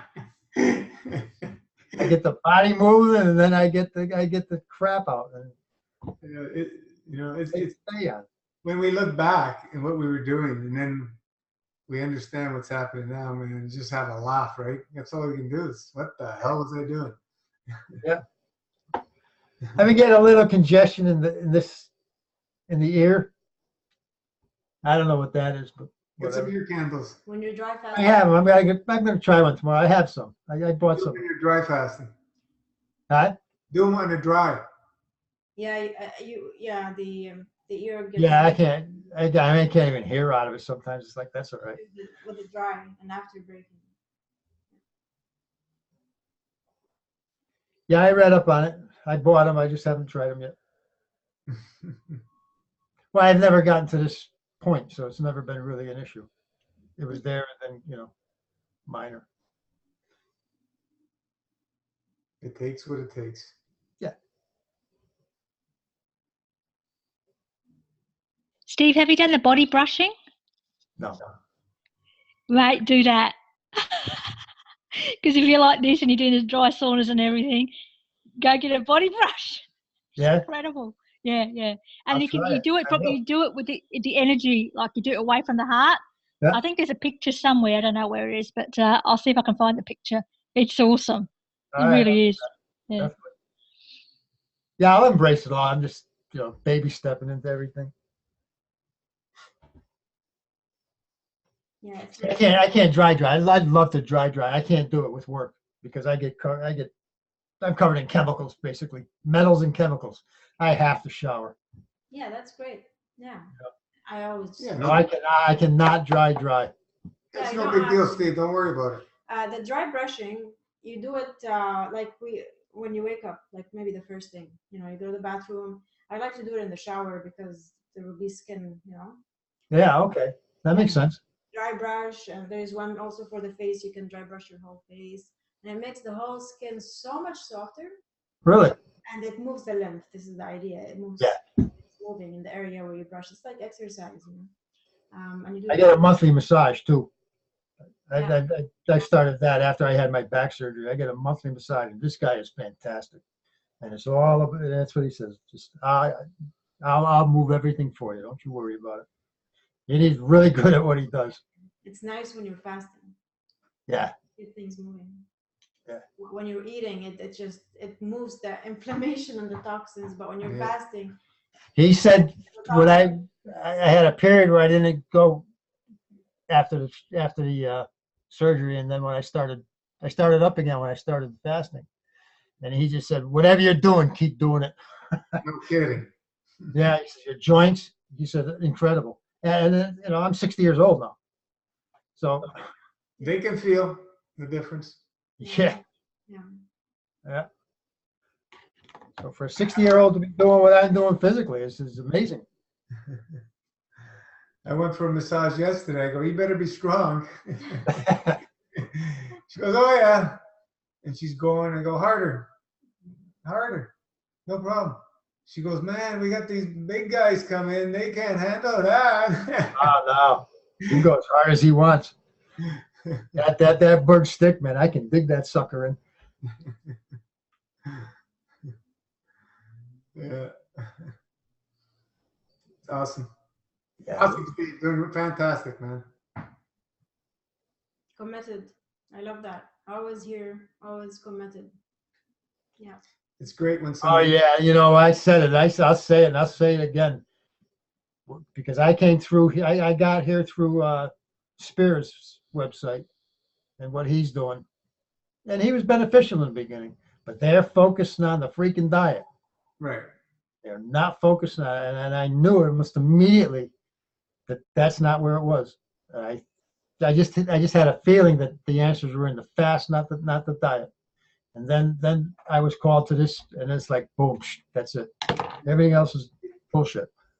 Yeah, well, the confusion out there is it's the diet that's doing the work, and they're very fearful of these transition periods because they don't have the tools we have. They don't have the understanding, let's put it that way, we have. Once you have all that, No, it's follow the freaking protocol. yeah. We have the support here. Again, today there was something I was looking at online. It's like man can only go 3 days without water. I'm like, okay, Exactly. you're gonna die in 3 days if you don't drink water. I'm like, all right, Yeah. I don't know. Peloton doesn't drink any water. He's still alive. And then when I went on retreat earlier in the year, they're like, why aren't you eating? I'm like, well, I'm fasting. Well, how long has it been? I don't know. When did I go? February? It was probably like 30, 35 days, something like that. You're going to die. I'm like, yeah, all right. I'm still here. I don't know what to tell you. Yeah, I think the best answer is it's not a spiritual fast. Yeah, that's a good answer. I'm going to remember that one. Yeah. I like that one. It's Ranjit's line. That's a good one. It's working for me because I've got the Indian thing. So they go, "Oh, you're Indian? Yeah. Oh, yeah, I get that. Yeah." I'm an Indian friend, not spiritual fast. Yeah, She said, right? spiritual fast. I want to know how Scotty's going, and I want to know how Judith's going. They've taken off somewhere, I think. Hello, can you hear me? Ah, yeah, I can hear you. Yeah. Hello, everybody. I'm still alive. No. We can't see. We thought you were on the other side. I am on day 29, and I just broke my 36-hour dry fast like half an hour ago. Awesome. So that was the first time actually that I intentionally fasted during my 24-hour dry fast on a full moon. And it was very interesting because I had to go out last night with my boss for her birthday. And then they couldn't believe it that I was not even drinking anything, you know, the hell. And we went to an Italian place. So it was like massive amount of food everywhere. And it didn't affect me, but I think it's because I was ready as well mentally, you know, to do that dry fast. I'm feeling okay. I feel like the hardest part because I know that for me, the first 20 to 30 days are really, really tough. It's more like mentally and physically. So I've been doing a lot of enemas as much as I can early in the morning before I go to work. Excellent. And then it's been helping a lot. Very, very, very helpful. And then I want to touch this as well to what I can't remember his name. I'm sorry. Who was on a Zoom today? I'm sorry. Andrew. Oh my God, I'm so sorry, Andrew. I want to touch what Andrew said earlier about the family. Like for me, I had the same experience with my 1OA. The first one I did, my sisters were like, they were so concerned about me that they took me on the side a few times and talked to me and tried to resonate with me and forced me to stop the fast because they thought I was killing myself. And then now, strangely enough, my sister, I've done 2 fasts. She never shared in a group. Both of them are in a group. But she never shared with the group. But she done the first one was 20 days and she did the 40 days as well. And when we were talking earlier today, she's like, I think I have to go back on a juice. I was like, because she can feel the difference. But I think with the family, there is no way you can convince them because I tried as well when I went on a raw vegan diet like 6 years ago. You know, I was so excited. I was like, wow, everybody needs to know about this, you know, because it's so amazing. But actually, it's you try, but like Andrew said, you know, it's already hard to change yourself. So there's no way you're going to change someone else if it doesn't come from themselves. So I think family, as long as you stand up for yourself, you show them that you believe in that actually is helping you. Because my sisters can see the change in me. Like I'm like completely different person before the fast and then now, and they can see the benefit from it. They're just going to follow. So yeah. Amazing. Yeah, that's me. Thank you. Thank you. Thank you, Judith. Scott, how you going, mate? You look really good, so I reckon you're doing well.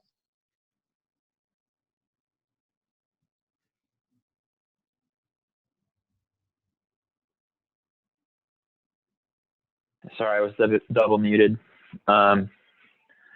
No, I was, so over the weekend on Sunday, I had a meal, so it broke my fast, and then went into the typical Scott mode of holy shit, dude, what did you just do? So the next day I was just like, okay, I'm gonna force myself no matter what to master fast. And so I made it until late at night. Late at night is my time. That's just, you know, people are like typically usually morning people or evening people.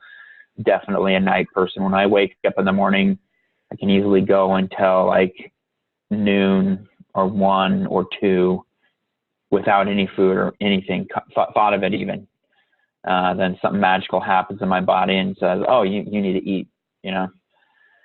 So I went dry for the full moon. I was pretty committed to doing that just because this is my birthday month, and I just wanted to make sure that I was fasting for the just the season transition and everything. So I felt really good about that. And then so I've been spending the last, you know, few days telling myself, you know, you're going to go to the Zoom call and be accountable, Scott, because this is the way, even though you kind of, you know, you didn't do what you wanted to do, this is the way you're going to get back. You're going to feel the you know, energy of these people, and it's going to develop that desire inside of you. You're going to be able to distance yourself from the food a bit and go a few more days.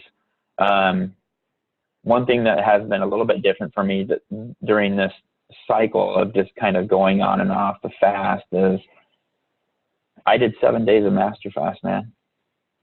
Awesome. I mean, I feel good. I just feel good about that. Like, I went, even though it was a real, I'm not going to lie, I knew that fast was a little bit fragile, if that makes any kind of sense at all. I knew it wasn't going to last, and I was in denial about it for as long as I could be. And I felt like it was one time when being in denial was actually a good thing. But you know, have you watched your? You know, I know. Have you watched your interview from way back a couple of years ago? I have. Did you watch? I've watched it a couple times. I probably should go back and watch it again. No, because it's interesting to go back to that state, right? That feeling, because you can't forget it. Right? It's well, then this is one thing I wanted to say though. You know, as I'm getting more in tune with myself, and I'm not, this is not a complaint. I think this is just more a consequence of maybe doing a fast before you're physically cleaned out and you have good habits before you start doing your fast. Let's see, where was I going? Oh, the 108 days. What fasting is really great at doing is creating a vacuum, like an experience of vacuum. It strips everything away. You're just left with a nothingness. Okay, and I guess the reason I say that is it can create a void.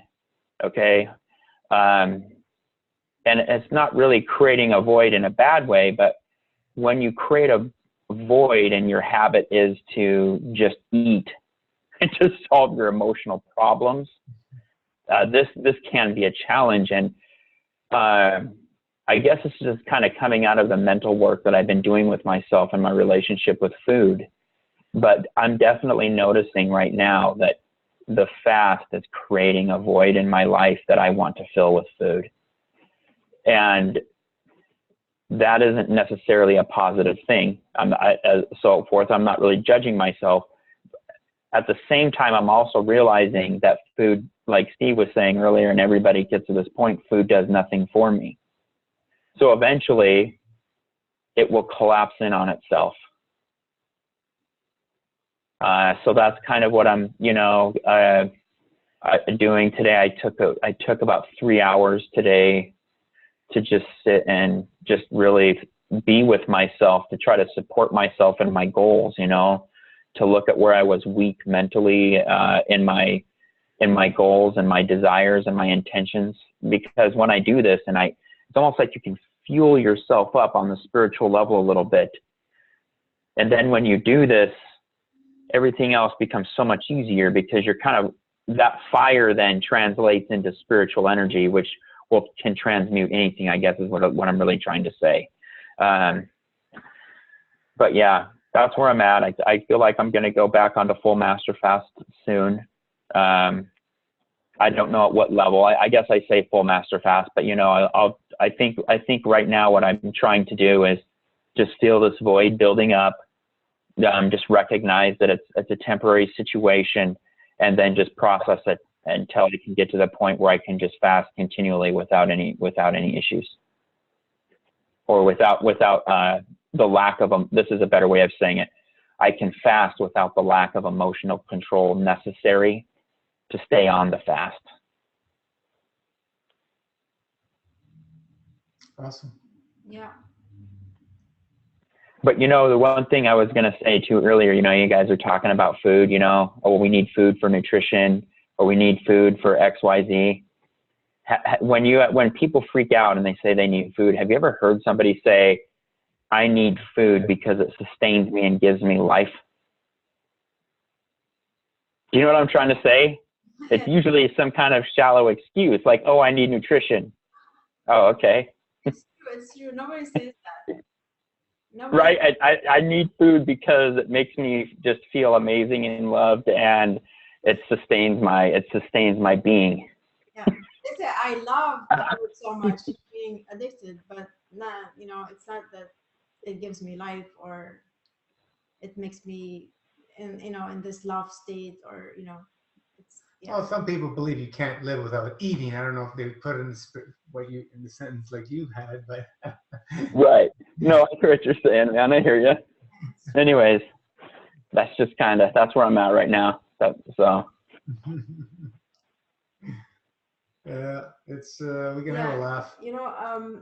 Honestly, it's really hard to make decisions when we're eating about fasting. It's really hard. How many times have I done it in the past 4 years? Eating, fasting, and overeating. You got to have the focus of the fast, and once you're in the fast, then you start getting the clarity. And when you're eating, Yeah. So you want to be, in my opinion, just do it. How many times did you hear that? Just do it, right? I believe, yeah, we need to just do it without thinking too much about it. Follow the protocol as much as you can, and whenever you feel agitated and nervous and just wanting to reach out for food, that's when this is the opportunity for us to work on ourselves and just be in a meditative state and pray and just do it do your thing and just to calm yourself down. And it's just every time you uh, you eat, you're gonna be craving. There's no question about it. So it's not like it's gonna stop, and it's not gonna get easier to get into the fast, in my opinion. um yeah, sometimes you get just sick and tired, but you know what, you will always have cravings at the beginning of a fast. You will always have cravings, no matter whether you say I'm not gonna eat anymore, or maybe you say I just want to do a short fast. You will always have cravings. And just be gentle with yourself at the beginning, maybe for the first few weeks, especially the first day, and then it becomes less and less intense. And yeah, you will have the food comes to your mind once in a while, and oh, I just want to eat this meal, I just want to feel this meal, um, and um, and then get back on the fast. It doesn't work like that, right? You just have to deal with the void that's one making you want to eat that meal, and then continue the fast. Yeah, I think we lack this. We really lack sitting down by ourselves and just letting go. Just because things are happening so fast. Everybody has responsibilities, right? You have your work, you have your family, you have this, you have that, and it's just so fast. And then you have friends, and I think it's important for us to just, you know, shut down a little bit every day. And you know what when I do the colonics, I like to just before I used to do check Facebook and stuff, but now I'm just like, okay, what do you want to think about? Well, your priorities in life, stuff like that, and because I don't do this otherwise. But when I'm sitting doing the colonics, I have to be there. I have to be there with myself, and this gives me. So I just a few months ago I started doing this, and I found that it's amazing because I enjoyed that time with myself,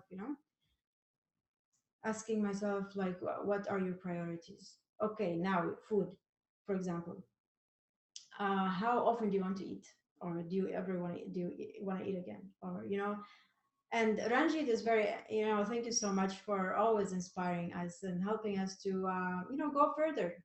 Thank you, because it's nice to have an example, somebody who has done it before me, and is, reaching out, for us to come with her without force, of course, um, just do it, just do it, and see how you feel, and you can always eat again, but you know it's amazing. It's really very, it's very, I don't know, I know when I go back to eating, it's going to be very similar to my past, and I didn't like that. So, and I love fasting, so why the heck do I go back to eating? This is the question. Why? I mean, I've seen beautiful examples in front of me, and you know they're doing it. So why wouldn't I do it? I've been doing it for 4 years, and I've done long ones too. So I know I can. But it's hard to make this decision, especially when you're eating. It's very scary. Um, So but be gentle with yourself, especially at the beginning. Give it maybe after 2 months, I'm sure they will start going away. If you think about food and too much, then yeah, the cravings will come back. If you start anticipating, eating again, the cravings will come back. Even if your day, I don't know, 108. If you start thinking about food, the cravings will come back. So don't think about yourself eating if you don't want to eat, but if you want to eat, sure, but the cravings are going to come back. Yeah, it's very interesting. And I remember sometimes Elitam how he said, "Oh yeah, we know how to eat. He knows how to eat." Like he did We're not, experts. he's an expert with eating, so he knows. He knows. It's not like he's forgot how to eat. He knows how to eat, and he knows, I'm sure, how to overeat, and I know how to overeat, and I know how to eat anything I want. So the question is, do I want to go back and feel like it's slavery? I feel it's not freedom. Freedom is being free of. And I can relate to what you're saying, Rona. Like one of the things I've been thinking about too last week is just like how, like personally, I can say a whole bunch of things that make me sound like I know what I'm talking about, right? Because that's the way language works. But what you can't see is the BS that's inside of me that isn't backing up what I'm saying.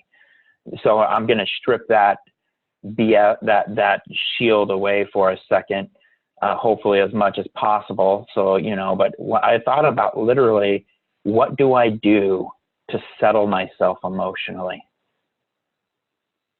And I literally thought about this during the week.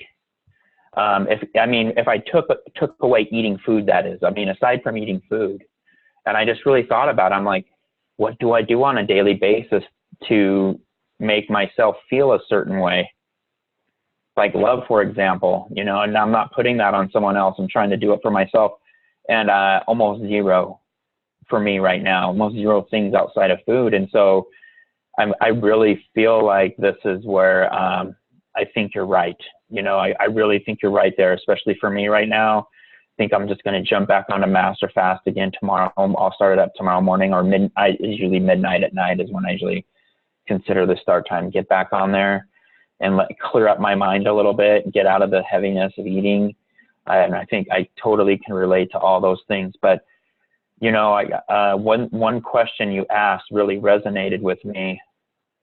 Why is it that eating and other physical activities seem to draw us in so immediately, and so like it's almost in an overwhelming way, like, right? It's almost like doing something for the very first time. It can be overwhelming. That's because of our bodies. That's what our bodies are meant to do. However, it depends on what version of I you're dealing with. If you're dealing with the I that's embedded in the person, all this feeling state grounds you and condenses you, right? A good way to think about this for me is like somebody who's angry. If you stay angry long enough, there's no way for you to be able to get into a better place. You have to replace your anger with a different feeling to get a higher place. You can't graduate from anger and become something better, is what I'm trying to say. The only thing they can do is get depressed and go down and down and down. And that's what happens when you let the I that's embedded in your personality take control. And I'm getting to know that dude, and I'm getting to know that guy actually needs a lot of emotional support. But when I take that I and I embed it into the unchanging, the one that's empty, then I don't have to worry about any of that shit. And so for emotional control, I guess that's kind of what I'm trying to do, is find those places that are truly, truly emotionally soothing. And I'll tell you, it's been kind of an adventure. And now that I even say this, this I'm not even joking. I've put this in the forefront of my mind because one of my teachers I've been listening to lately, he says, be strict with yourself. He didn't say be unkind or be a slave driver, but be strict with yourself. I'm not allowing today to pass without me coming onto an understanding of how to control myself emotionally. And I set that intention, and I didn't want to come to this call. And now I know why. Nourishing the emotion is key. Now, how that's going to be for everyone will be different, but if we don't nourish the emotion, we'll never be able to find a balance. So you learn that, like, basically doing the best you can do right now today. Why do you have to wait for tomorrow, right? Just do it, even if it means eating your, nice dinner. So doing the best No you big can deal. do today, and then tomorrow is another day. You deal with it tomorrow. Tomorrow is again today. Doing your best today. I feel like there's so much confusion in our heads many times, at least for me, and that's what makes me go to food sometimes, because I don't know how to handle, how to resolve. Can I add something for Scotty? Can I add something for Scotty? When you go into the void, right? Your mind is just programmed to fill that up with thoughts, right? To fill it up with something. But I like to give you an option if you're willing to take it. When you go into that space of the void, you stay in the space. You don't fill it up with anything, because that is the thing that will take you on the wormhole of, I'll go down this path, I'll think about this, I'll analyze this, I'll do this. Oh, why am I thinking about food? This. It all happens, right? Because our mind is suffering so much that we actually want to fill it in with something, because that's what we're used to. But in actual fact, I was talking to Gino a while ago about this, because I didn't understand anything about meditation really. And I remember Warren used to come and get me like 4 hours later, and I was in that void, right? And he goes, "Where'd you go?" And I said, "I don't know where I went. I just went into space, but I never filled it up with any thoughts." And it's a very vulnerable place to go to when you actually dissolve all thoughts, because that means you really got to face something else. Yeah. And you realize that you, the person, the mind, the I, the whatever, can I just say it out loud? I hope, do you mind if I be truthful? That we're just a piece of crap. We're just manipulators, crap, sinners, done everything.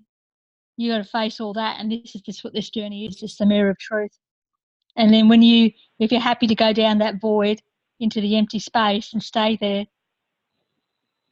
you have to face that. And I don't know. Sometimes you can help somebody out, and sometimes you can't, right? Because sometimes I truly believe the things that are in front of someone have to be really overcome and understood by that person before they fully, go away. But when you're talking about going into the void, right? I always come to this place where I can empty myself out and literally just, it's almost like it's hard to explain, because it's literally just close to nothing that's going on, and I can't maintain it for a really long time. But there are certain times when I'm more in an organic state of just being in nothing, right? And it feels like I want to go further, but I always well up in fear, and I have no attachment to the cause of that fear, I guess. And so then it kind of becomes confusing to me. Like it's kind of like a halting and a resisting type fear. It's not the type of fear that's something behind you, so you take off faster. It's something that gets put in front of you, so you're like, whoa, and you're kind of holding back. And I don't know.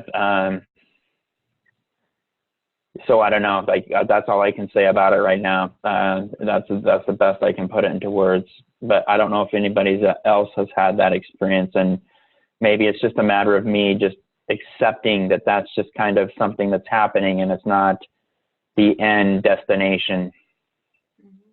Yeah, have faith. The journey. Yeah.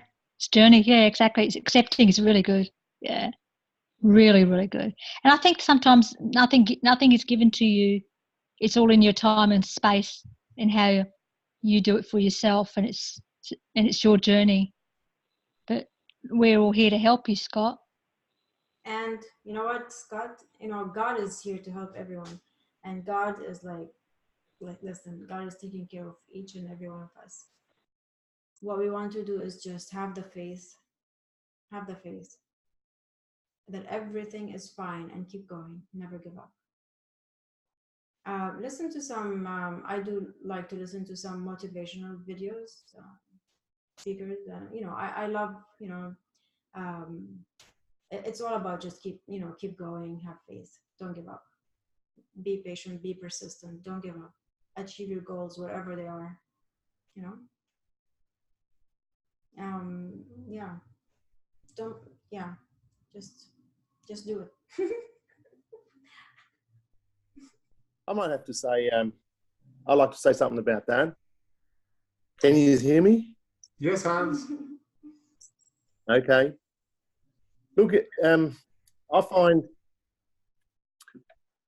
when you fast and when you do look after yourself in a physical and emotional way, as we do in this group, and as we see other people, like when you had Ellie Tom on the thing, I do think that you create your own reality. And with that reality that we create, you isolate yourself against the reality that exists around us. So the reality that exists around us has a great influence and had a great influence on us. And when you start basically disconnecting yourself and create your own reality, or create a reality that is bound to nature, then you get into an isolated state. You isolate yourself because against the reality that exists around you. And I think the conflicts that you then have to go through within yourself to basically reconciliate. Because if you sit like Rangi, she's completely on a different planet. That means in reality, she's isolated with herself in that her own new reality against compared to what is she surrounded with. So that makes a huge difference. Now, how you can reconciliate that, that's really because you then have to come out of that reality where you know that I want to be there. I want to be there. I want to be nowhere else except in that my reality that I have now with nature. And we're all experiencing that. And Steve, as he said before, I don't know what happened, but now it's so easy because the more you deal with it and the more you do it, the more you can build up that reality. But then that reality is your isolation, as nice as it is, because it isolates you from the reality that surrounds you. The family tells you, oh, you're going to die and you're going to do this, and you're going to do that. That's the reality around you. So how can you reconciliate your new reality to what the surrounding reality is? And I find that very hard with all the things, because the more you clear, the more you connect back to nature, back to source, the more you think they're doing it all wrong here. They're doing it all wrong. No, I'm not the one that's doing it wrong. They are the ones that are doing it wrong. And then you have to come back out of that and have to explain that. And I find that, and remember, I said that once before, when I look back into indigenous tribes and the Indians, the Red Indians in America, where you could do anything you like, nobody was there to hold you back. That's completely different where it's coerciveness, no coercion. And when you live in a society like that, and they did, then they had their secret societies. So if you did believe into something else, you were allowed to do that, but don't force it upon other people. Now think about that when you think our own little secret society that fasting and connecting back to source is, how different that is to the normal reality that exists around us. Right or wrong, who is to judge? but it's the difference between the two realities that you create inside yourself and the reality that is out around yourself is what really is the hardest thing to deal with, because you get thrown from pillar to post if you don't eat, and you know that that's exactly what you don't want to do because you know exactly what it gives you when you don't eat. So, and all the emotional stage, and like, then it depends on yourself. How deep do you want to go? You know, like that's really all it. See how deep Brahmji goes, and how getting all the obstruction out, how deep that lets you go. Mm-hmm. Do we need to go that deep, or where is the solution, or is there a solution, or do we need a solution, or is it just the way it is? They are questions that I can't answer either. I can see that definitely the two realities, and the more you go into a fasting state and the more you clear yourself, really, and that's not a bad thing, the more you're isolated against the reality that you're in, surrounded in your environment. That is built by, as you said, by the people and the society that we have. I don't think it's the right society. It's not the right way we're going, but how to change? You can only change yourself. And when you change yourself in this way, then you understand that how totally different directions we're going. So in that way, me personally, I just keep it simple. Simplicity. I don't go.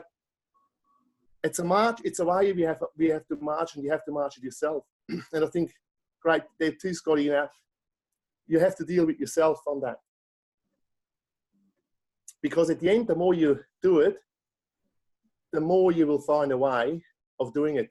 If you go into the realm of nature and fasting, because when you go back, you know exactly where you end up. You're doing it for a whole life, so you know where you're going. But this way is the way that really then leads to, you got to get these other openings. You got to find these voids, deal with the voids, and deal with the whole thing. But the unfortunate thing is really that, and that's why it's good we have a family like that, so you have your little society that can stick together and help with each other and try to expand that amongst the other reality. Yeah, that's really what it comes down to. Just my little words for Sunday. If we try to put any intellect to it, forget it. You know, we have to all be able to find our balance of where we want to dwell in. But the part about isolation, you can isolate yourself, and then you can join, and you can isolate. You have the power to do everything. When you start building your field strength, none of this stuff starts bothering you anymore, because you have the power to do whatever you like, and stay in your isolation in there. The rest of this, society that we're in, and by you being the change, we are making the influence on others through our fields. It's happening. That's why consciousness around the planet is slowly being awakened. It's happening. It's not as fast as maybe we want to see it, but it is happening. There's many things, the organic movement, blah blah blah, and this and that, and the breatharian movement, the fasting movement. There are all these movements. They're growing. They're not growing because nothing is happening. It is happening. I've watched it happening for 30 years. It's just that the destruction on this planet is also happening at that rate. So there has to continuously that kind of balance, and eventually one of them is going to be overtaken. The truth. We can only, go on so long in the other direction, because we see the outcome of what's been happening with that. Everybody's going to find their balance in how much they want to go into the eating world and how much they want to go in the fasting world. Not everybody's going to go food free, but we can all reduce our food consumption by far. I feel food and fasting, eating and fasting are one problem, but there are many problems we have, like many emotional confusions as well.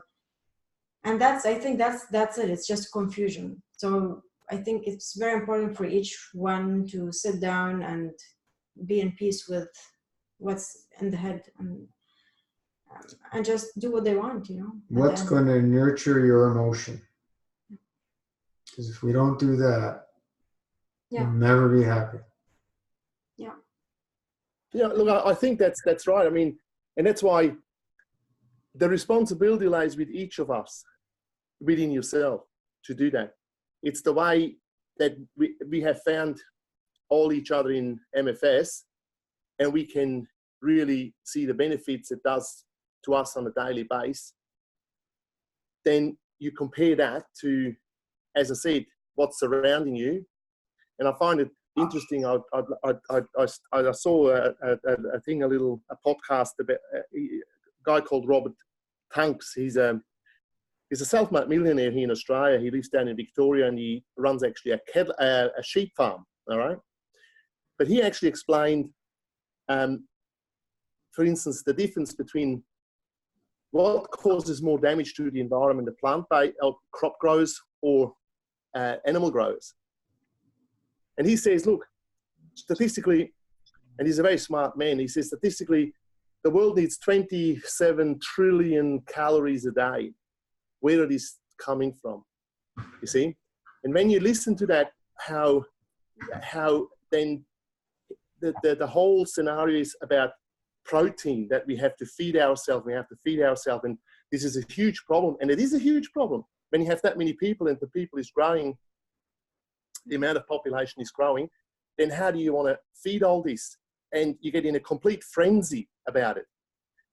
When you then see that, and then you can argue, oh, yeah, but, and obviously he's a meat eater, so he lays it quite clear out that meat eating at the animal farming, not the animal farming in paddocks, or on paddocks, what is open for farming he's talking about. And how he explains it, that the plant growing is more destructive to nature than what actually animal farming is, and so on and so on. And I can see all the reasoning, but and he brings up that thing that we need 23 trillion calories a day to feed the world, and where are they coming from? So he says, I haven't seen any other solution that can offer anything else. And he's right, because there's no alternate system. The only alternate system is what we do, is go back to yourself, go back to nature, learn how to live with less, and then all the other stuff would actually then fall in place. But how many people are going to do that? You know what I mean? Yes, and 100% be done. The field strength is what we can build up, and we can give love all around, and so on and so on. And that's where then our reality is in comparison to the surrounding reality. And that's where how can I reconciliate that? How? Well, the answer, I have to learn. I have to learn to not block it out, but remember, just keep repeating what you're doing, and be happy with that, and find everything that you need in that field, in that thing you do, instead of going silly on, because see, when somebody says to me, oh, we need so many trillion calories a day that's a burden on me. That's a burden. Yeah, that's a guilt on me. Well, what do I have to do about that? Yeah, like, well, don't do nothing about it. Look for yourself and find that, and find a solution for yourself. How are all these calories produced, as they say? Through the air. Yeah, and correct. I mean, look, at the end, I'm just saying that one of the hardest thing is reconciliate your own development and belief against what surrounds you. Very hard to match it. We all look in your own family, like look in your own family. How can you reconciliate your being, your existence in your own family? If you can't even do it there, how are you going to do it? Well, you know that you're on the winning side. We can't do it, and in our family. Listen, when I look back years and the changes a lot of family members have made just from the information of being around, right? A lot of changes have been made. over the last 30 years, a lot. There, you know, even though it's nowhere near what I'm doing, it's a lot of changes have been made. So, you know, that's what we can look at, the positive parts of the influences that we've done to ourselves and how they've affected others and many other people. So, you know, that's what we have to look at, the positive stuff, because are they going to do what we're doing? Most likely never. Yeah, I think that the, you know, resolving the world like problem with food, you know, the information are incorrect to start with. I mean, nobody needs, I don't know, the certain number, the average number of calories that is recommended. Nobody needs that. And more and more people are starting to find that eating less, they feel better. They're doing intermittent fasting, so they're eating much less. So it's questionable, you know, all the information. It's not, I don't think it's going to be resolved by numbers, right? Rana, 100%. Look, don't get me wrong. I don't live on figures and facts anymore. It's just when you listen to the surrounding reality, that's what they come up with. Yeah. You see, that's what you get bombarded with. That is all completely questionable. That's out of question. That is questionable. But it's just what I'm saying is to have the understanding of it, that you can only make your own, and I'm right with Gina, you know what I mean? Like sowing seeds. You can only sow seeds. That's all you can do, and live by your own seeds. Sprout them, raise them, and then nourish yourself with that, because that's the only way that you can do any change or any good change can happen, because everything else is otherwise is forced. It's a coercion. It's coerciveness, and that coerciveness, you will always have people going against it, or find a way out of it. For sure. You see, and that's what I find so good in this system, because you need to coerce yourself, as Scott said. You know what I mean? Be strict with yourself. No need to to be bad to yourself, but be strict to yourself. So, and that strictness is something that you have to deal with, and you have to do, and you have to repeat that over and over. And I think that's very important, that to be strict with yourself in the right way is something that then benefits you, and other people can, as I said, experience your change. And if it happens or not for other people, that's not in our power really then, isn't it? I think, the best way to influence other people and our families is to just be patient and consistent ourselves with our own journey. And they might be stubborn at the beginning, but if you're stubborn, I think they will let go, and they will observe. Yeah. If you are in there, like if you are showing results to yourself, you know, they will see them.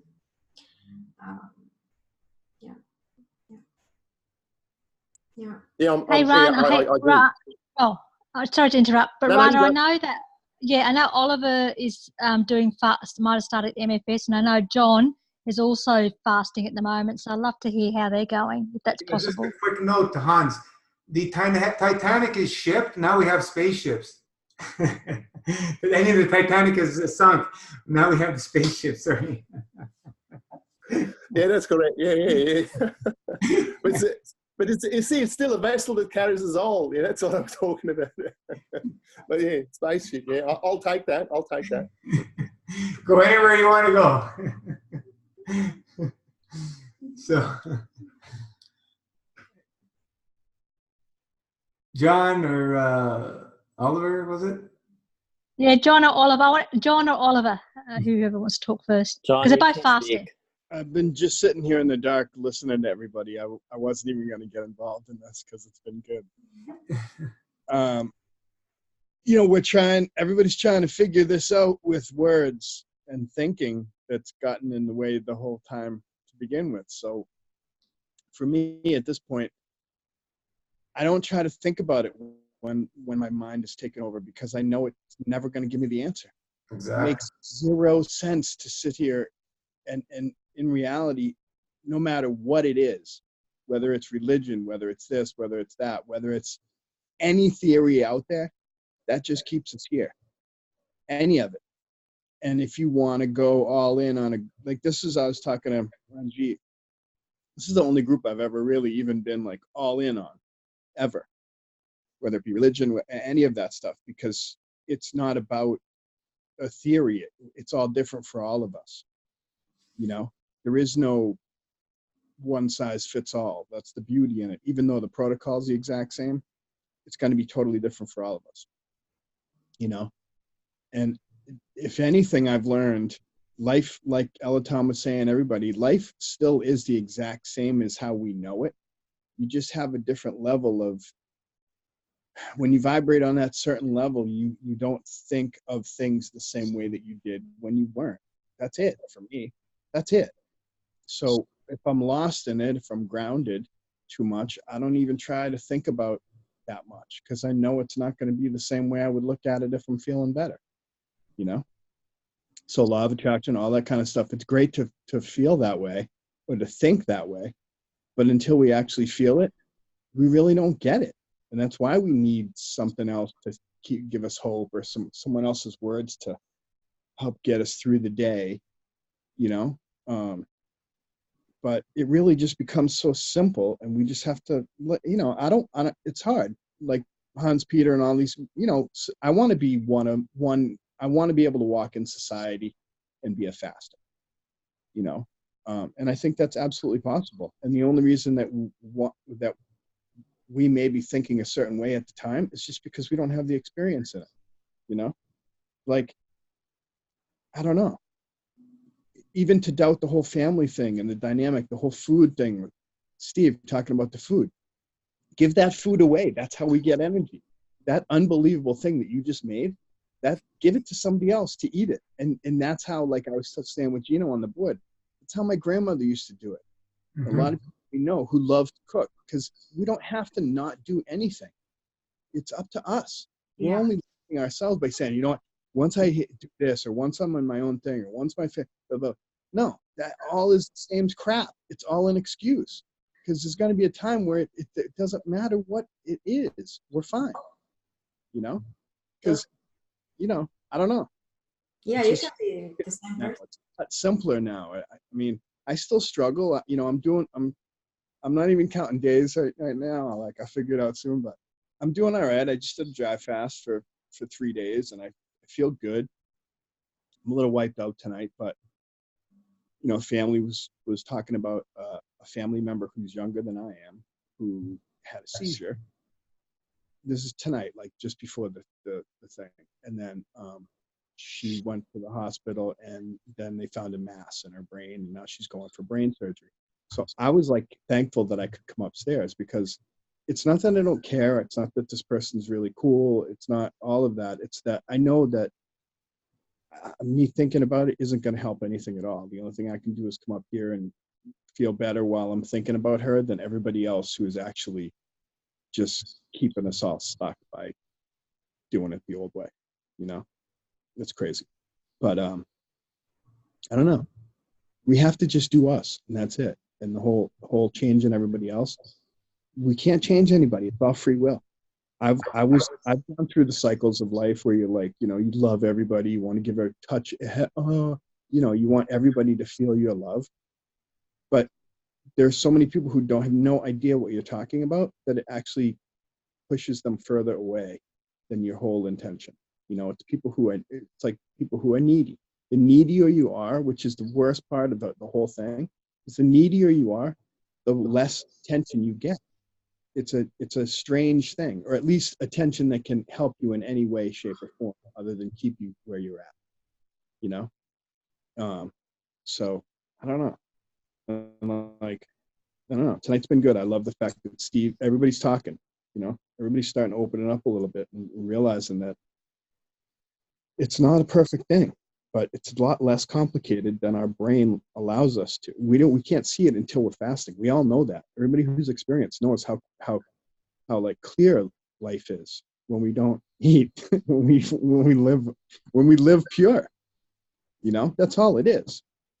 For me, like when I open up, I realize that if I do this, it's really not.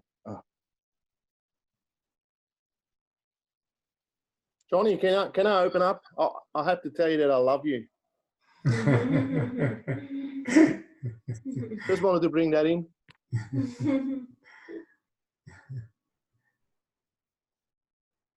Oliver was jumping in. Hi. Hello, hello, hello. Hello. How are you? Good. Freaking amazing.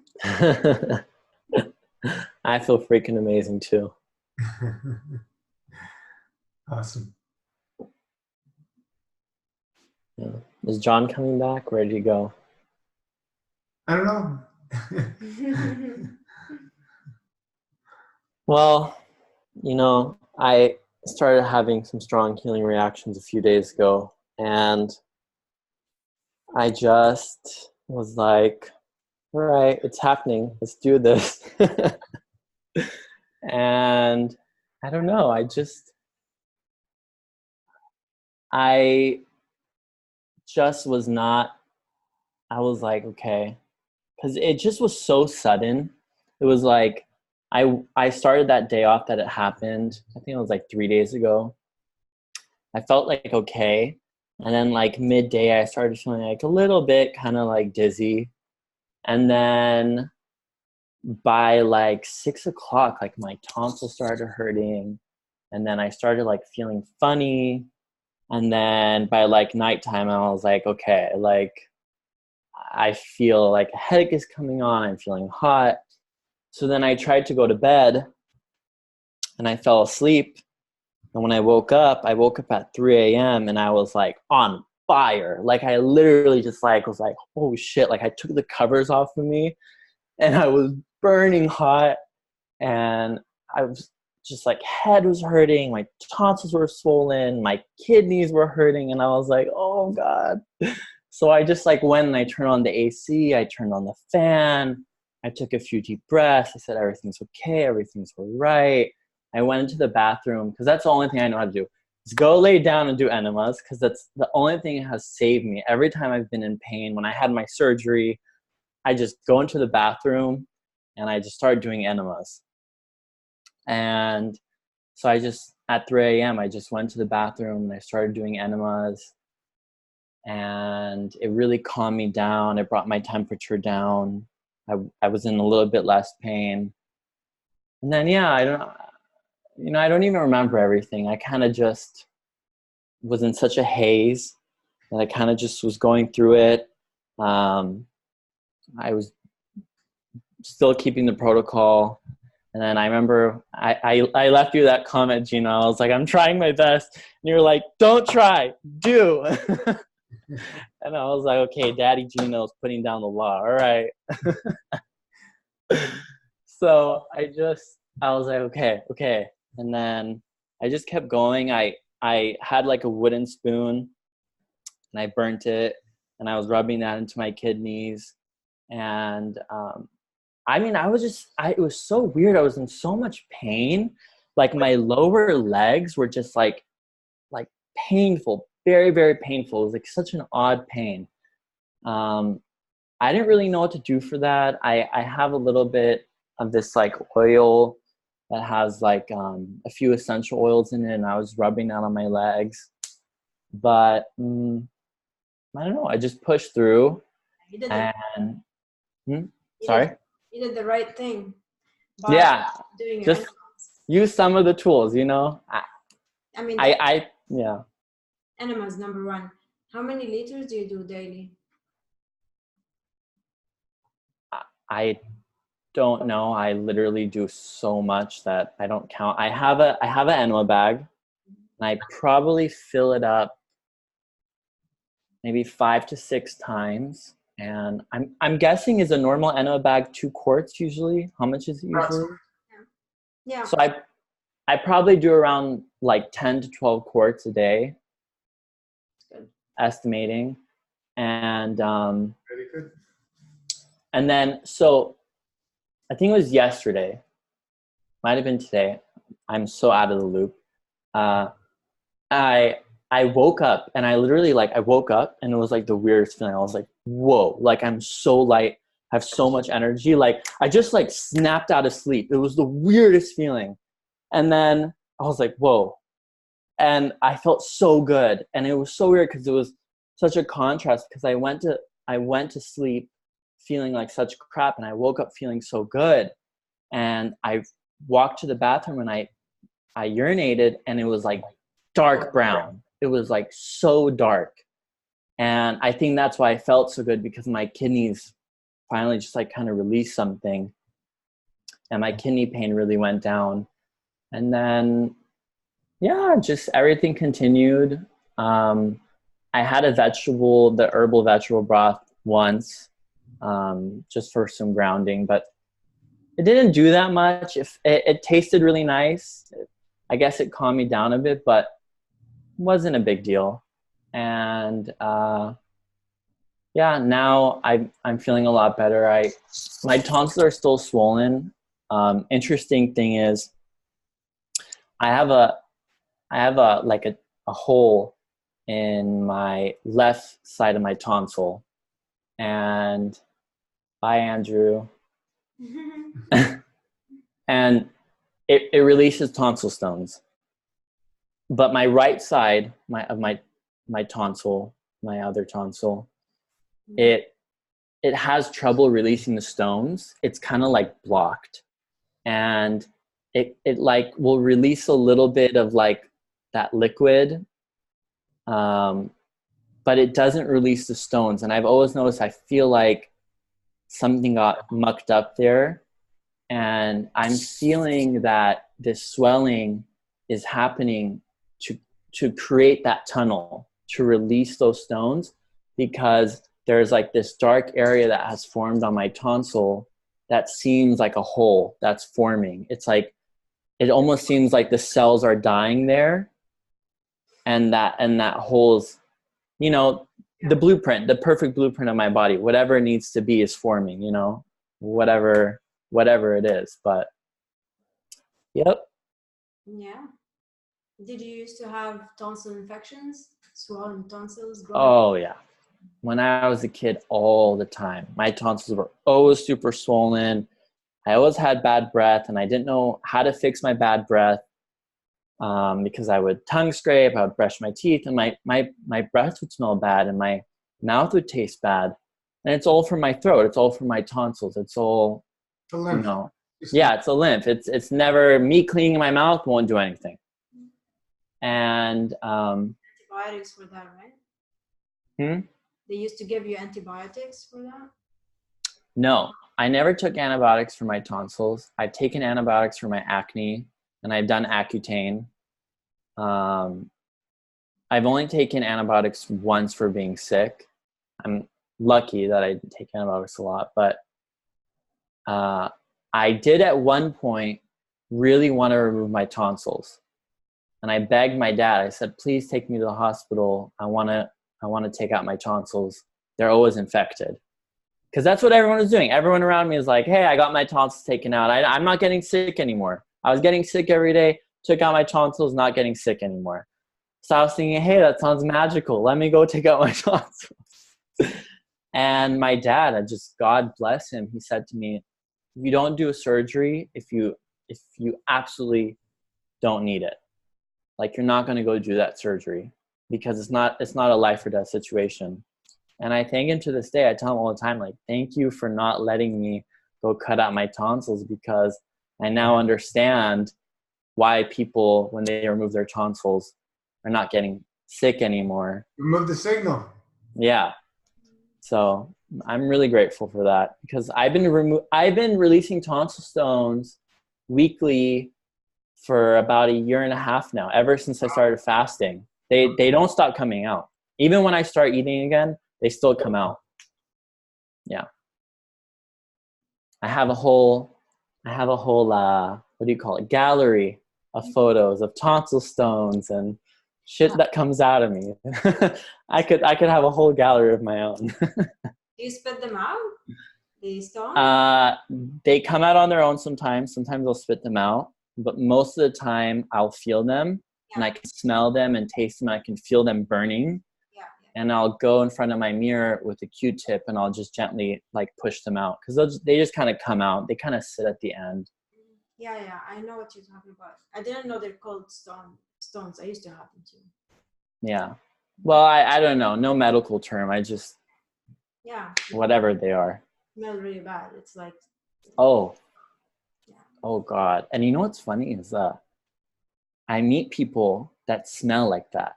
Not to be mean, but I meet people that have that smell, and I just like think about it. I'm like, they must just be head to toe filled with that substance, you know, whatever that is that's exuding that smell. Yeah, just the system's all backed up. Yeah. So grateful they're coming out. You know, things are moving, things are shifting, changing, and I'm in for the ride. So Amazing. How many days now? Not that it matters. 6. I think 6. 6 days, nice. Yeah. Cool. Before I was going back and forth. I would do like 2 days MFS, and then I would do like a day or two of eating, like 1 meal a day. And I couldn't really like, I talked about it in my post, but I couldn't really get out of that like pendulum to go for a longer wet period. And I don't know. I felt inspired. I felt inspired by Ranjit because she was talking about the season change and the dry fasting, and I watched her live. And I was like, all right, you know, the Monday's coming around, time to just do this. And I just did it. And also I was looking at the area of my surgery, and it was really swollen. And I said, you know what? I can't keep eating because this is not going to heal. And I really, really want this to heal. And then talking on Gino's live, we were talking about how teeth can come back, teeth can grow.